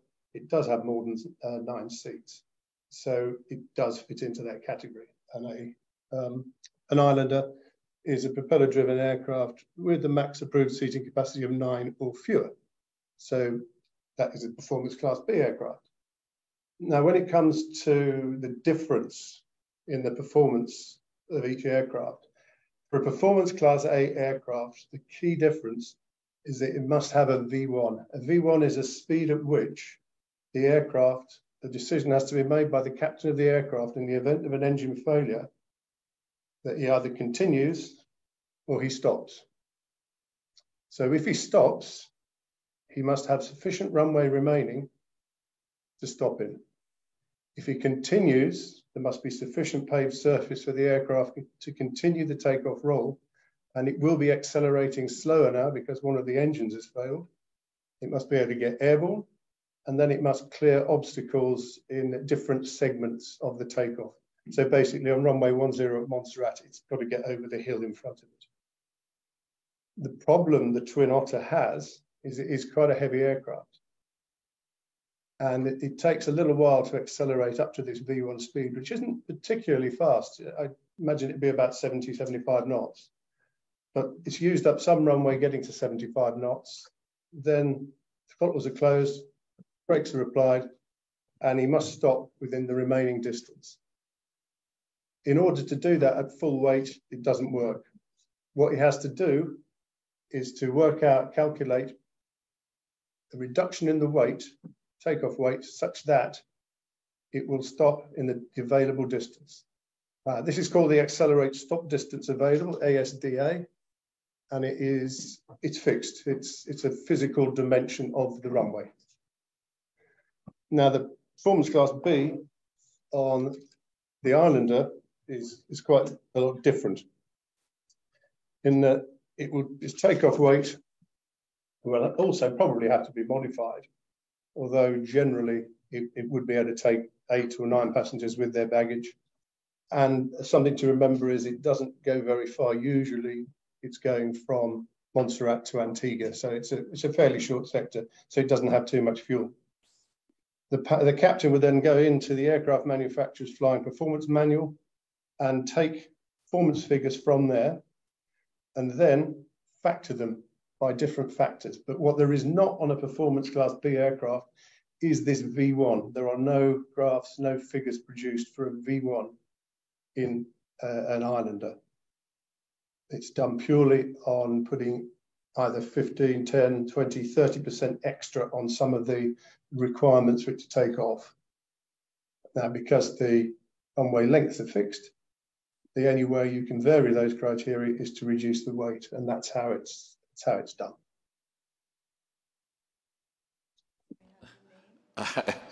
Could you please give us your name, sir? I beg your pardon, yes. I'm Peter Lavender, Flight Officer. No, sir, in layman's terms, we need to understand I was hoping that was fairly easy. Hold on. I'm speaking of an aircraft that has already taken off and loses one engine. So I need for you to explain for the Twin Otter or for the Islander, which has, no. In order with each, how does their performance affect the ability to either take the aircraft to Antigua, to land in the sea, or to return to Gerald's Airport safely? Could you explain in layman's terms so we understand? Okay, in layman's terms, once the aircraft is airborne, both of them should be able to fly, both of them should be able to climb away. The Islander may have to do a turn if it looks like it's not going to be able to clear the hill at the end of the runway, which is called see and avoid. And the aircraft would then most likely come back to land, or it might come back to land at Gerald's. It really would depend what had caused the failure. And it's the captain's decision as to whether he comes back and lands his aeroplane with one engine failed on a short runway, or whether he feels it's safer to continue to Antigua, which is slightly longer, but he's got a very long runway. How do they compare? You said both should be able to. How do they compare with regards to performance? The Twin Otter would climb away quicker because, of course, it is at a lower weight, because he is restricted by his engine failure on the ground case, the accelerate stop distance. So he gets airborne with half the weight he could get airborne with because of this accelerate stop distance. So he would climb out better than the Islander. And anyway, it's a higher performance aircraft than the Islander anyway. Would be safer as far as ASI is concerned in that regard. But you're missing the fact that it's okay once he's airborne, but what happens if the engine fails just before he gets airborne and he's got a lot of passengers on board, he rejects the takeoff, and he can't stop in the available distance? Changing my question is, once it's airborne, can you answer those separately? Okay, once it's airborne, he is, I would imagine, I'm not an expert on aircraft performance, but I'd imagine the performance of the Twin Otter would be good. Can the Islander climb with one engine as opposed to what the Twin Otter can do? Yes. It can climb in a comparable way? It will have a positive rate of climb, yeah. Similar to the Twin Otter? I don't know what that might be. You don't know. So my question then is, since ASI is committed to safety first, wouldn't that be an important factor in deciding what or which aircraft is allowed to land at John Osborne Airport in the interest of the safety of the people of Montserrat, as you mentioned earlier? And as Justin mentioned earlier, is the safety we're looking at. And it's up to the operator to show us how they operate into and out of Montserrat, and then for us to check that it complies with the regulations. Question. Okay, what about having 2 pilots as opposed to 1 pilot? Which is the better circumstance as far as safety? I'm not sure there's that much difference, although, of course, it is the aircraft manufacturer that states whether their aircraft is a single pilot or a 2-pilot aircraft. You're saying you do not know whether it's safer to have 2 pilots on a Twin Otter than to have 1 pilot on an Islander? No, I don't know whether there's any research ever been done into it. But the number of pilots on board an aircraft is specified by the manufacturer. Again, wouldn't that be an important fact to know in assessing what is safer for Montserrat, bearing in mind this is our only airport and that the lives of Montserratians are paramount to ASI and the UK government? Absolutely, but we've got to make sure that everything is compliant. And all I would say is to give you the fullest answers to these additional questions, I would ask that you put it in writing, and we will, no doubt we'll get the experts involved, and we will come back to you almost straight away. But as far as today's concerned, I think we've sort of been around the houses a lot. And I would like to offer that we can, if you send through the questions, we'll answer those and get those back to you very quickly, if that's okay with you. Okay, that's fine. And we would have to bring somebody technical here to assist us as well. Thanks very much. Yeah. On that regard, I concede to the chair in that although we may not get the expert advice on this panel, there are experts who will follow you and will be able to comment on what you've said. That's fantastic. Regarding the night flight operations, is it true that the possibility of night flight operations is being explored at John A. Osborne Airport? Yeah. We've been engaged in that, and we've sent our comments back to all of those that have been involved in the process.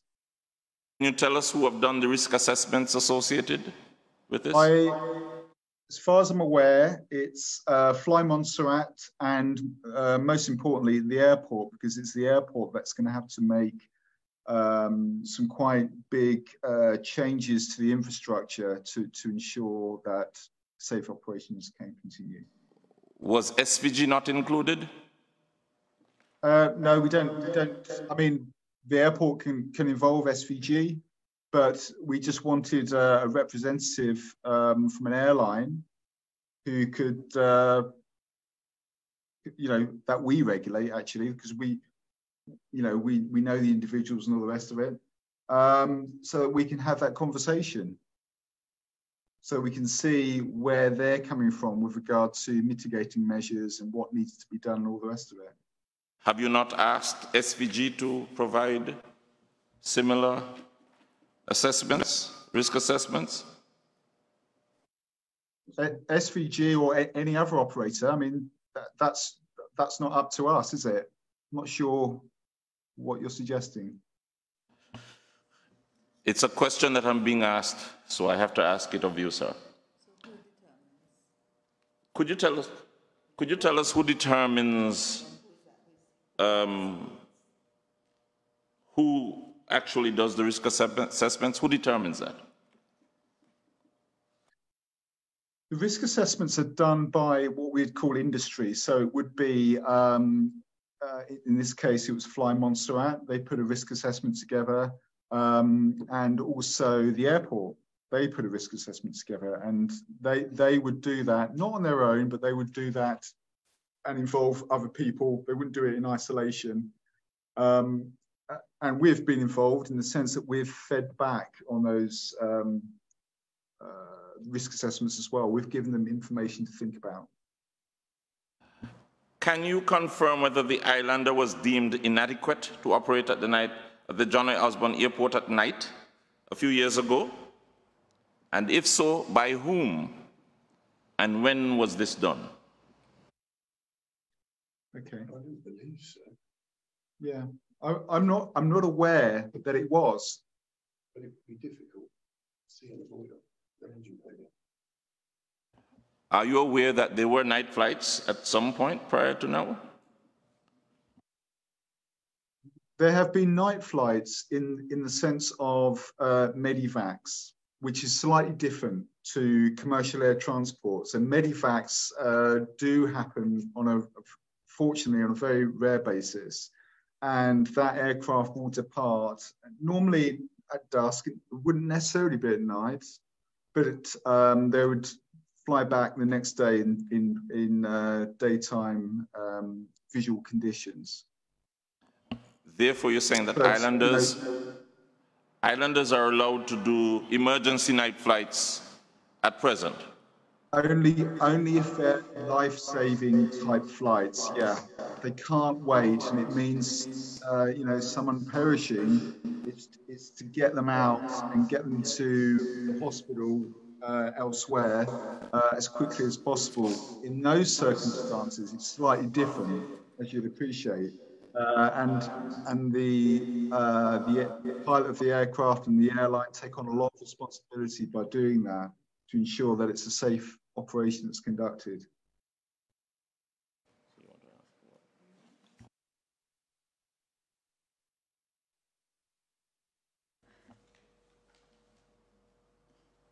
Mr. Rothwell, just a question on night security at the John A. Osborne Airport. That has been a concern of having no physical bodies at John A. Osborne Airport, and we have heard evidence of the risk to the aircrafts that are parked there overnight, as well as the instruments and equipment that are housed at that airport. As a matter of security, that is of concern. Can you speak to that? I only know somewhat about it, and I would ask that this be put in writing. And also, if we've sort of exhausted those questions and answers that we've prepared for you, can I ask that we draw this to a conclusion today? And if you have any other questions, please let us know. We will answer them, and we'll come back to you as quickly as possible.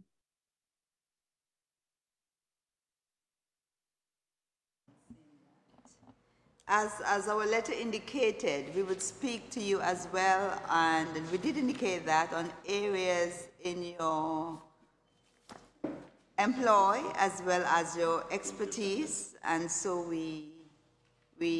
I just don't want to waste your time. I am speaking, and you must respect the committee. And you're not an ordinary man. You're an expert who advises the regulator for Montserrat, and the people of Montserrat deserves to have answers. And I accept that you may need questions to help you answer you will need questions to help you provide answers. Like I said, we want to be a responsible committee, but there is also an expectation that at your level, as we have indicated, we would ask questions. So I have no difficulty in taking on board what you are saying, but you do not determine how this committee operates, nor what decision it takes if it wants to continue with the witness. If the witness chooses not to answer, then this committee has the right to then request that in writing. So you do not determine that, and I say no, so. But I am speaking. I am speaking. Mr. Rothwell, I am speaking. Okay.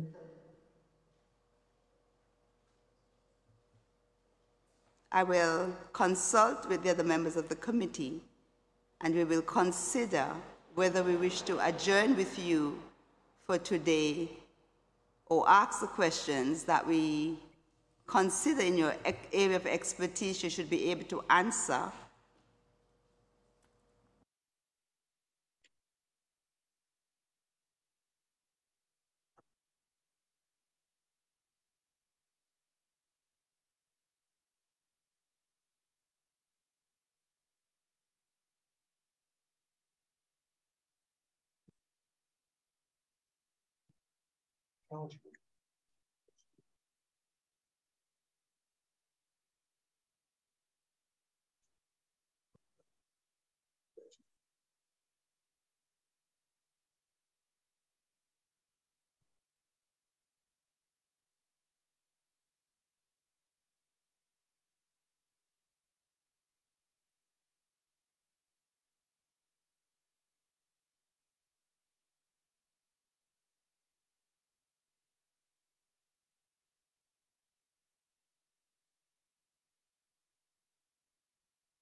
Mr. Rothwell, we have taken what you have said into consideration, and we are prepared to take an adjournment and send you some further questions. However, there's a question that was sent to you,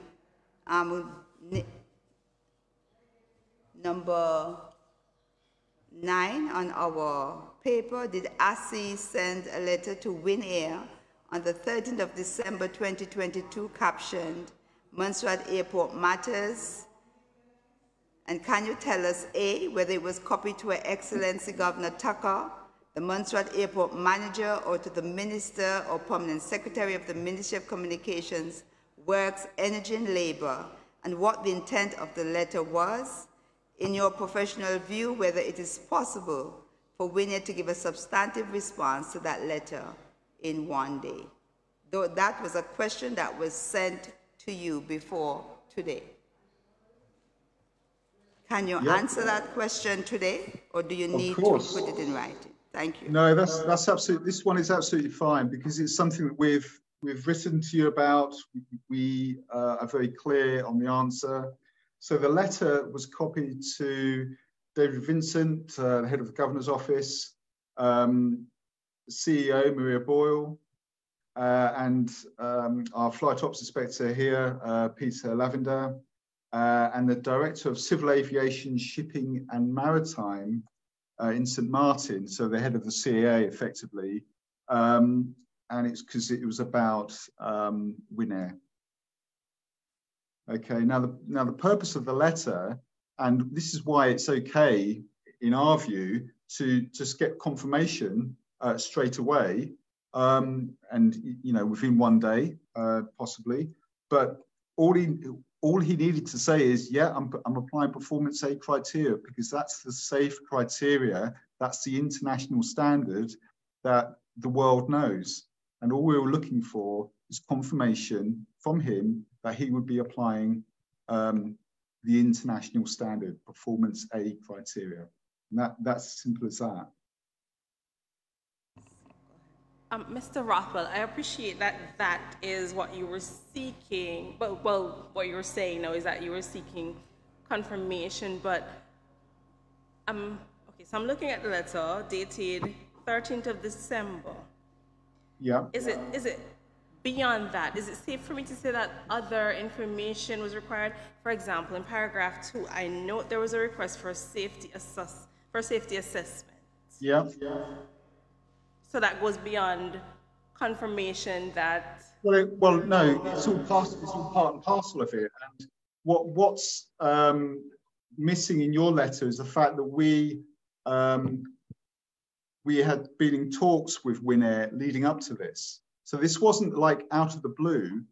This wasn't just a speculative, would you mind just doing that? It was really important that the conversation continued, which resulted, unfortunately, it was within 24 hours of the due flight, but it was really important for people's safety to ensure that performance A is being met. Thank you.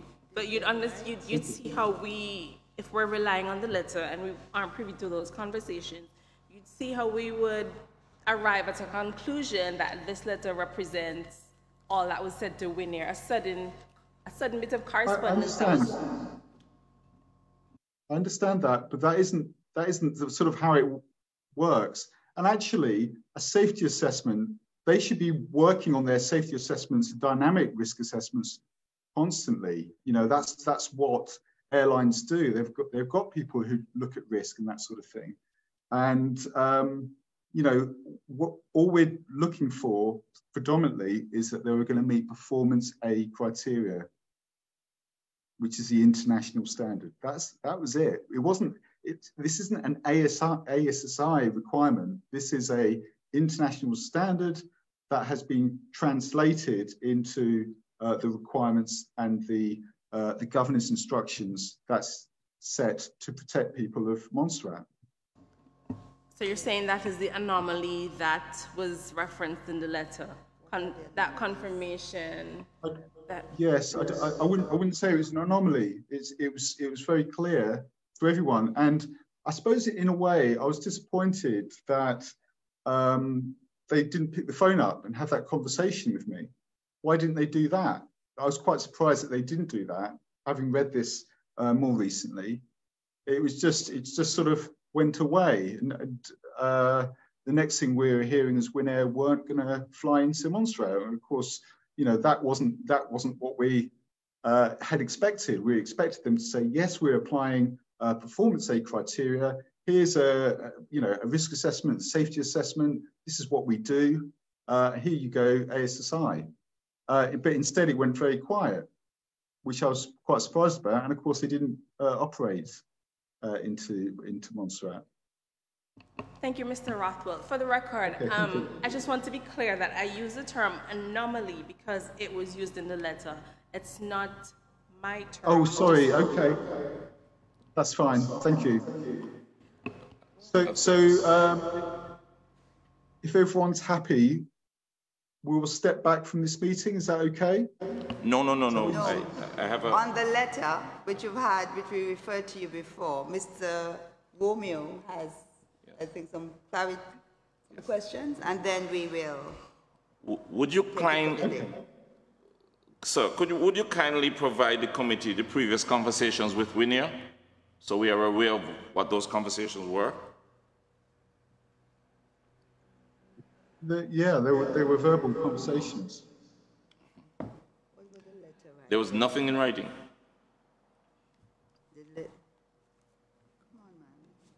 We can double check. Just for clarification, Mr. Rothwell, we're asking that line of question was asked because we've heard evidence from Winair that they wrote to ASI and no response was provided. So you'll appreciate why we're delving into this to know what happened in the background that isn't reflected on paper.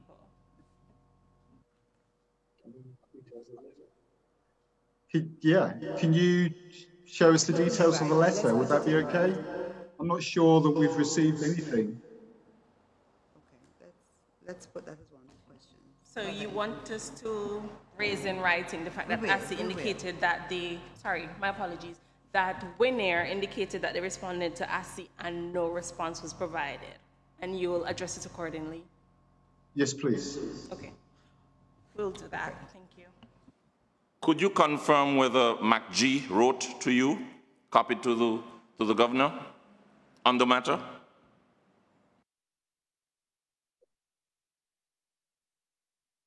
Could you say that again, please?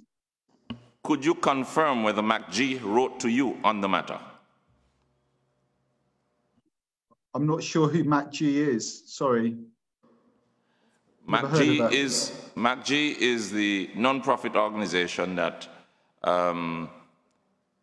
who contracted Winair to provide the air services, and I thought you would have, of course, researched that. No, not at all. Are they a regulated body?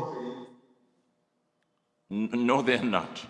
but they would have written... No, they're not. So I'm not sure that we would be too involved with that. Well, And is it worth you making contact with the CA St Martin?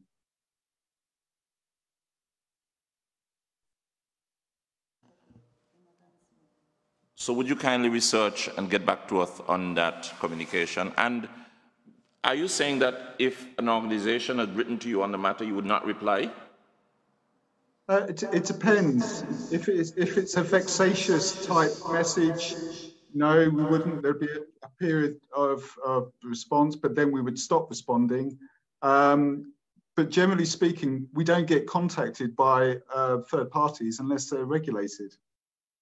I was told that Mr. Joel Langley contacted you via their lawyer. Are you aware of that? No. Aware? No, I'm not. No. I'm going to title. We're told that there was a previous letter, about a month before, indicating that only 10 passengers would be allowed to travel via Winia. A letter that was not officially stamped, showing, clearly that it's officially from ASI. We have such a letter? Okay. I don't have such a letter. I haven't seen that letter. Who's signed that letter? Who was that letter from?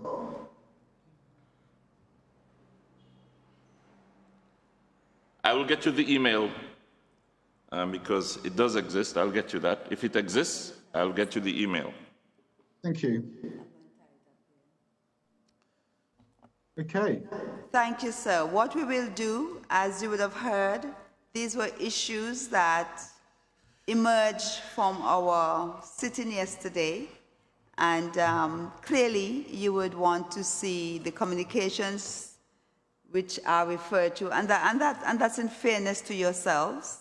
So in addition to what we're going to request, we will formulate the questions that arose, the issues that arose regarding those letters, and forward them to yourselves, and then we can have a more fruitful discussion, because you would then have view of them, and we ourselves would have had view of them, because we did request that those be sent in to us. So in fairness to all parties, and again, for being a responsible committee, I think we will take the adjournment at this time, and we schedule another date where we can send our request along the ones we asked for so far, and that you've agreed to provide to the committee.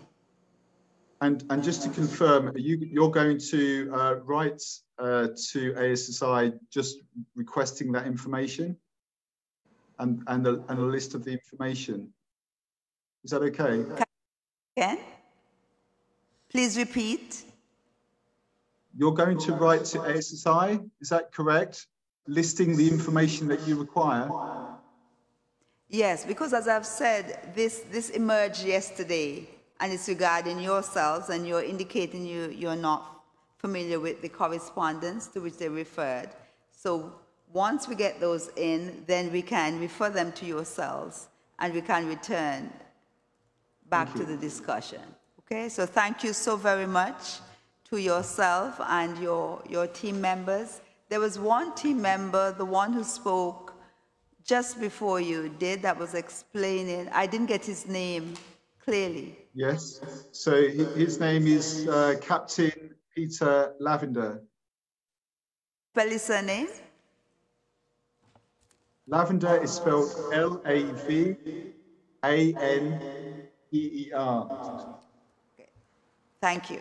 We've got that. We've got that captured now. So again, thank you to yourself and your team, and we will arrange another date for our continuation. Thank you very much. You're welcome.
Okay.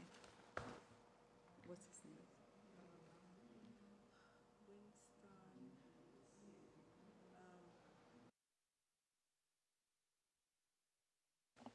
Mr. Winston Yearwood, our witness for ECHA. Are you there?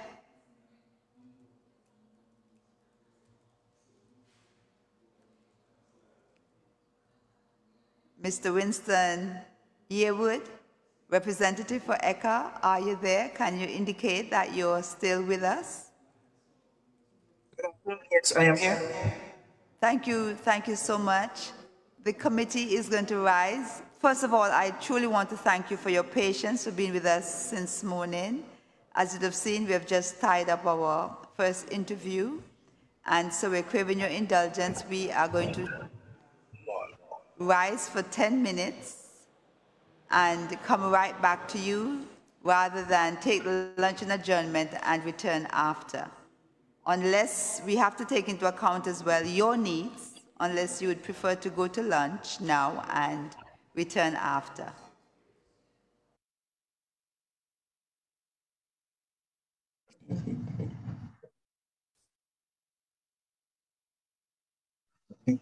Okay, we'll hold for the 10 minutes and then rejoin at 10 minutes time. Thank you so much. Greatly appreciated. Many thanks. Thanks.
Let me get the name.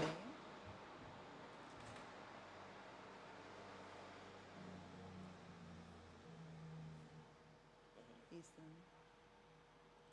Mr. Winston Yearwood. Good day, Mr. Yearwood. Are you with us, Eka? Yes, we're here. Good afternoon. Good afternoon. You sound so jovial and energetic. Send some of your energy across here to Montserrat for us. Okay.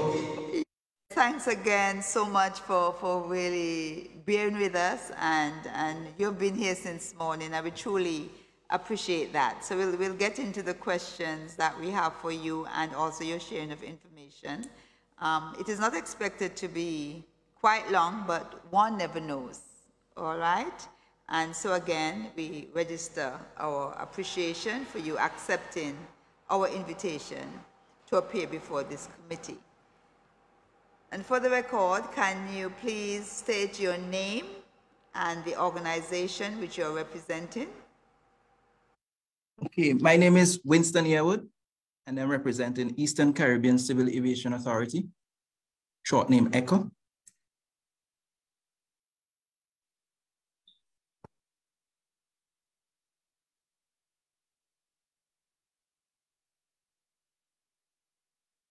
I'm sorry, kindly describe for us the work of ECHA and its jurisdiction. Right, so the Eastern Caribbean Civil Aviation Authority is the regulatory oversight body for OECS member states, which is 6 members or 6 participating states. It includes St. Kitts and Nevis, Antigua and Barbuda, Commonwealth of Dominica, St. Lucia, St. Vincent and the Grenadines, and Grenada.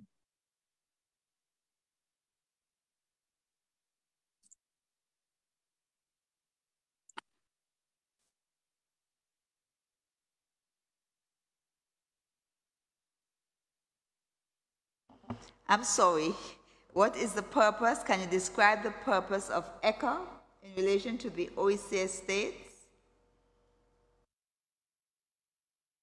Okay, we provide regulatory oversight.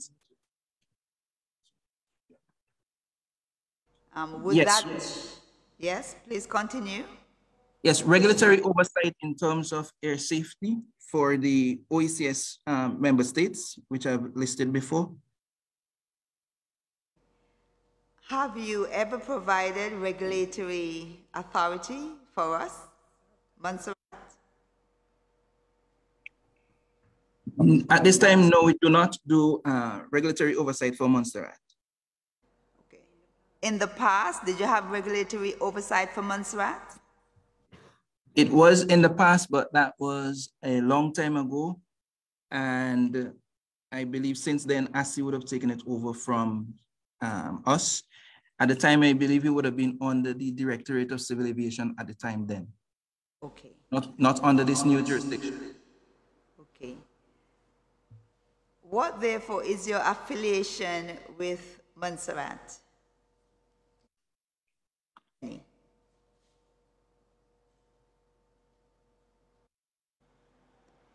Perhaps to assist you, we have heard evidence to the effect that you still have some connection with us and the equipment.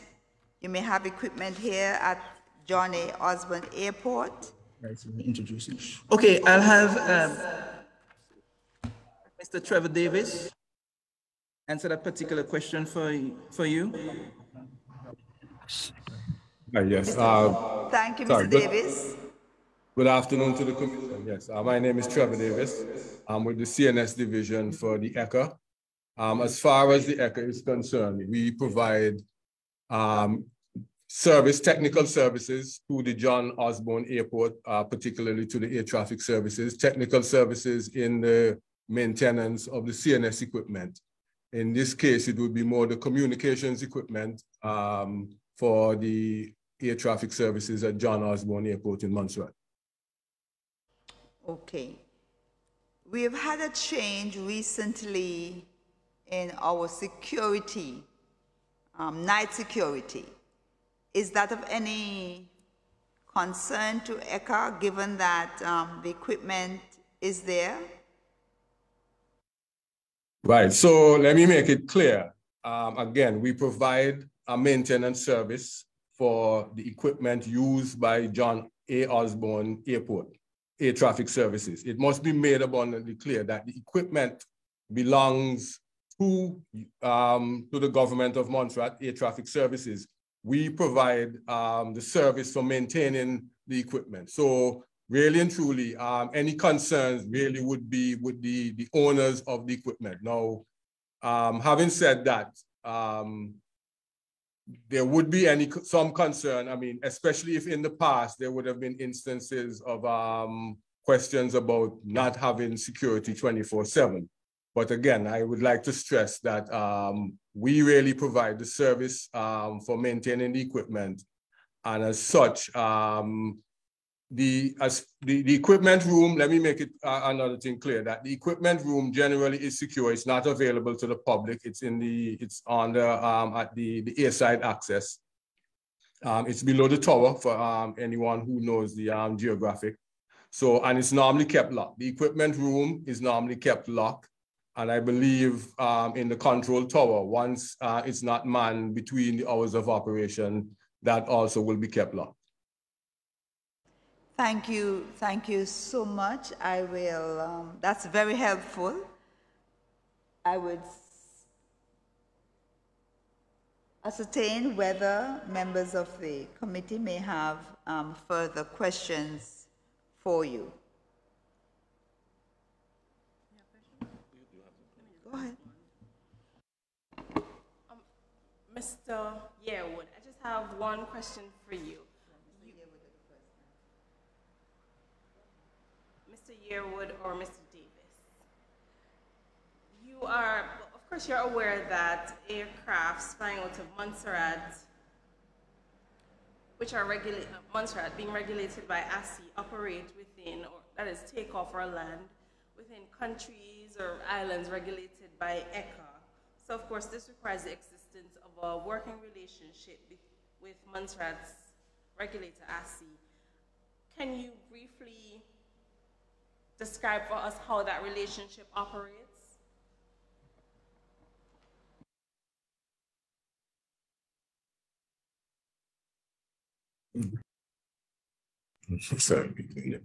Sorry, again, I'm only speaking from the service perspective again for CNS.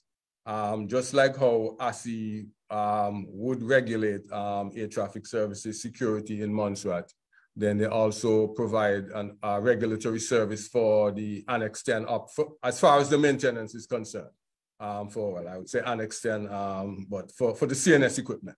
So they do provide a regulatory, they do perform a regulatory oversight for the function that we perform in terms of the maintenance of the ATS equipment, communications equipment. Other than that, I am not aware, in terms of regulatory to regulatory, I am not aware that there's any interaction between the ECHA and ASI. Thank you. Can you please give us the meaning for CNS, just for our records, for clarity? Right, sorry. So CNS, short for communications, navigation, and surveillance.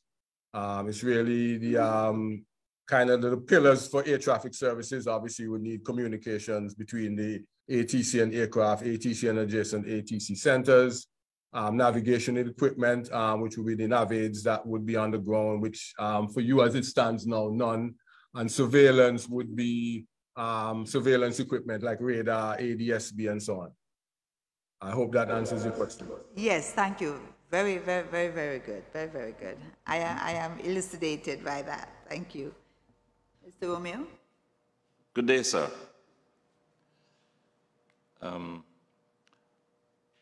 Could you tell us what your, how do I put it? What the civil aviation framework differences are between ASI and ECHA?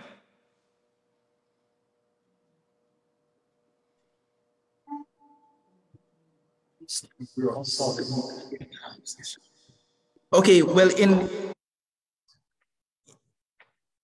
to answer your question in the most simplistic way is that we all follow the ICAO standards, which are in the annexes, and basically we incorporate those into our regulatory framework, which would be our regulations, and therefore compliance by the operator, users of the services is then required. Thank you.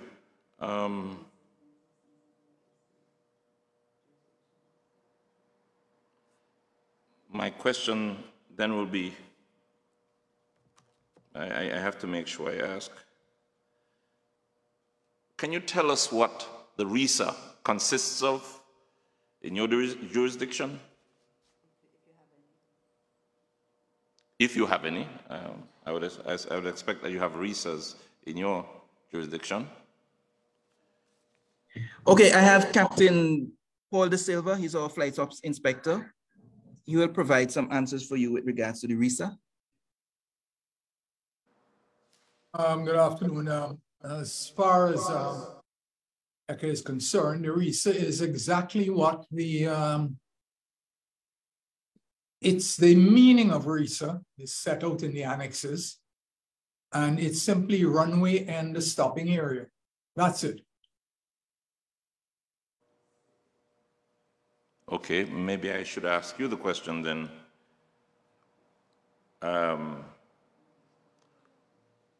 Where should the aircraft start accelerating from? Should it take off from within the RISA? That is generally seen or is technically a no-no. However, no, I won't go into the however. Technically, no.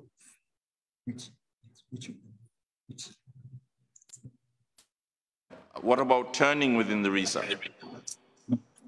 Well, that's allowed. Didn't hear that. That is allowed. Sorry, there was a noise, I missed it. Okay, turning within the RISA is allowed, as I heard discussed a little earlier on this morning. Then where should the aircraft start accelerating from? Should it start from the start of the runway? From the start of the runway. Yes. And is the aircraft allowed to land within the RISA? Technically, again, no, it should. It should land inside the start of the runway. Okay, great. So then he has to operate within the end of that starting RISA and the start of the takeoff RISA. Other than in an emergency, yes. And if an aircraft were to land within the RISA, what would that be considered?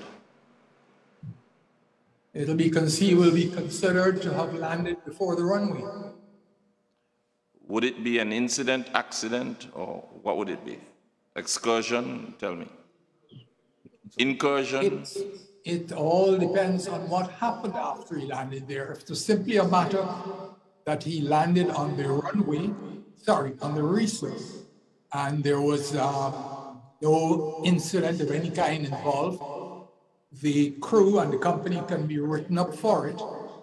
If there was an incident, it will be an incident report required, full incident report required. So are records kept of each landing or any landing within the RISA? No, because not many are reported. Should they be reported? Yes.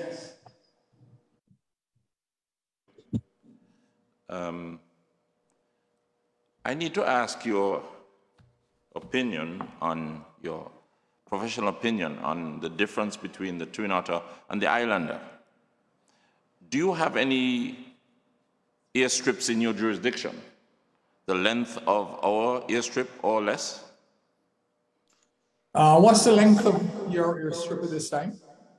596 meters, I'm told.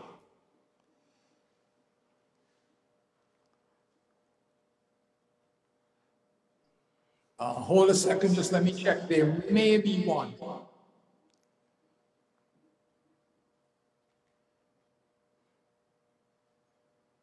Sorry, continue, and I'll get back to you. I need to know if you, if one is within your jurisdiction. That would help. Okay, the runway I'm looking at, or I'm thinking about, is Mustique. Because of the approach into Mustique, you are basically flying down the side of a hill. What they have done is they have displaced the threshold. That is different from a resource. Because the displaced threshold means you can only land the aircraft X amount of feet past start of the runway, but you can use the entire runway length for takeoff. Okay. What's the length of your RISA? Of your, that airstrip, sorry? I don't have the figure offhand. I'll have to get back to you. But are you saying it's less than 596 meters? I don't think so. I think it is more than that. I'm fairly confident it's more than that. It's the closest we could come to Montserrat. Can you tell me what aircraft are allowed to land on that airstrip? Twin Otters, Islanders, Light Twins, Aero Commanders. And which of the aircrafts would you consider having the greater capability to deal with the runway of that type? Off slightly, 30. The length of the runway at Mustique is 3,200 feet. And could you repeat the question for me, please? I was checking to see which of the aircrafts would be considered most suitable for landing on a short airstrip. I thought it was less than 3,000. So maybe I should ask directly then, because you were once responsible for Montserrat. Of the two aircrafts, of the two aircrafts that land on Montserrat, that landed during your period of jurisdiction with Montserrat, which of the two aircrafts do you consider better suited to land on our airstrip? I'm afraid I can't make that determination. I would need to sit down, get the flight manuals for the various aircraft, review the performance figures before I could make a decision like that. How about the landing and climbing capability of both aircrafts? Okay, I could tell you, having flown both, the Twin Otter far exceeds the Islander. Twin Otter, could you repeat that, please? The Twin Otter climbing ability far exceeds the Islander. Therefore, in losing an engine after takeoff, which of the two aircraft would perform better and be able to either take the airplane to Antigua, land safely somewhere on the coast, or return to the Gerald's Osborne Airport, sorry. Yes, the Twin Otter has more powerful engines. The engines are turbine, whereas the Islander is a piston engine aircraft. So the Twin Otter would be, what was your word, more suitable, I think. More safe. No, I'm reluctant to go down the more safe but less safe. I use the layman term, which would have better capability in dealing with a situation where it's lost an engine on takeoff. The and Twin therefore, Otter. The Twin Otter. Yes. Wonderful. That Another does question. not mean, no, that is my personal opinion. I do not have all of the performance charts in front of me. Is that something that we could ask you to do? Is that too much?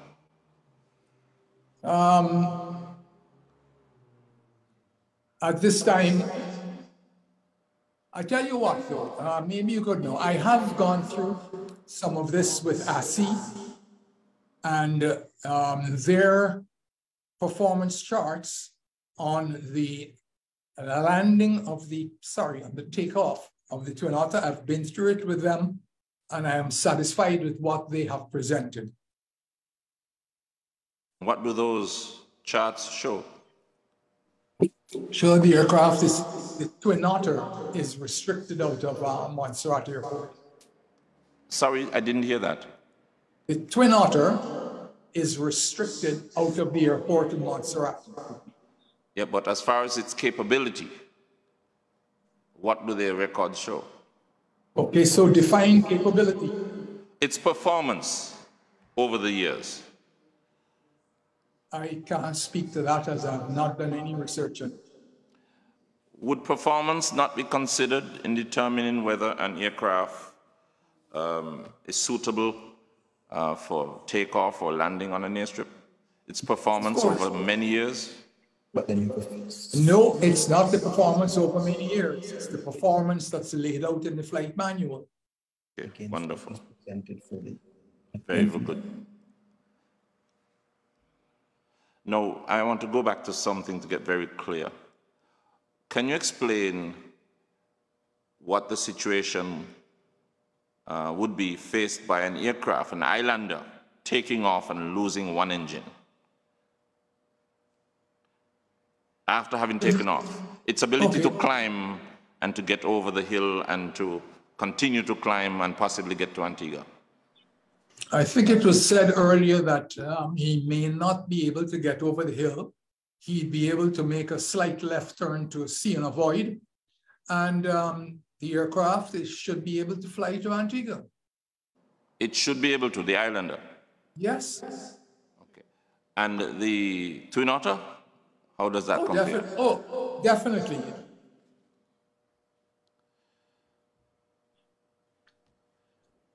Okay. Another question I need to ask, if you give me a second. Are you aware of any incidents that took place with a Montserrat aircraft crashing or having a fatal crash in Antigua under your jurisdiction? Yes, I'm aware of it. Could you tell us why that plane crashed?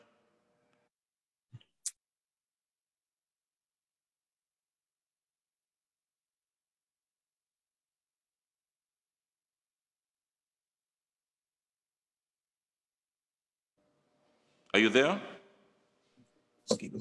Yes, I'm here. The reason behind that was fully explained in the accident report. Can you give us the gist of what it was? It appeared, and again, folks, I have not read the accident report for some while, but it appears that there was an engine failure compounded by or caused by water in the fuel, combined with some difficulty in controlling the aircraft. And so I'll take that under advisement because I am, as I said, I am not that familiar with the report, having read it many years ago. And forgive me, it would have been good for us to have given you that question in writing, so I appreciate your response nonetheless. So clearly it was a case where the islander was taking off from the airport and whatever caused it, it lost an engine. Is that correct? Go ahead. That is correct. The reason the engine failed is water contamination. The fuel was contaminated. I see. Thank you. Just a second.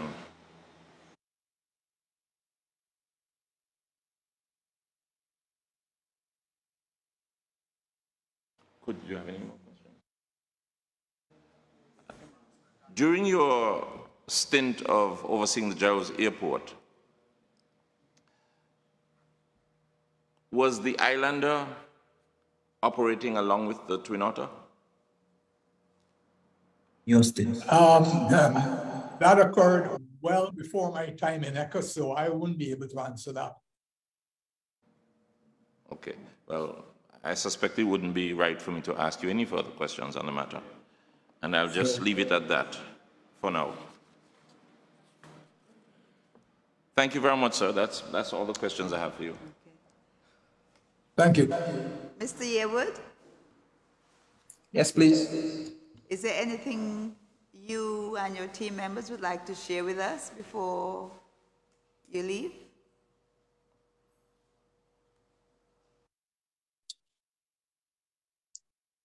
Nothing further at this time, but if you have any questions that you would need for us to answer, please feel free to write us and we will provide a written answer to you as deemed necessary. Thank you so much, sir. We truly appreciate your agreeing to appear before the committee today and for the invaluable contribution you've made to these proceedings. Extend our gratitude to your institution, and again, to your team, we say thank you, and we register resoundingly our appreciation for you staying with us throughout the morning. And thank you very much. And same sentiments here from the team on this side.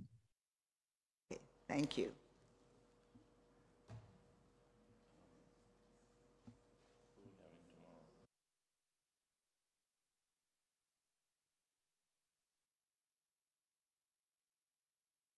Okay, so today we are at the end of today's proceedings, and we will return tomorrow morning at 10 a.m. for the continuation of the Special Access Committee here at the Arts and Education Center in Braids, and we'll continue to broadcast live and via Facebook. Thanks again to all our listeners and all those who have participated thus far.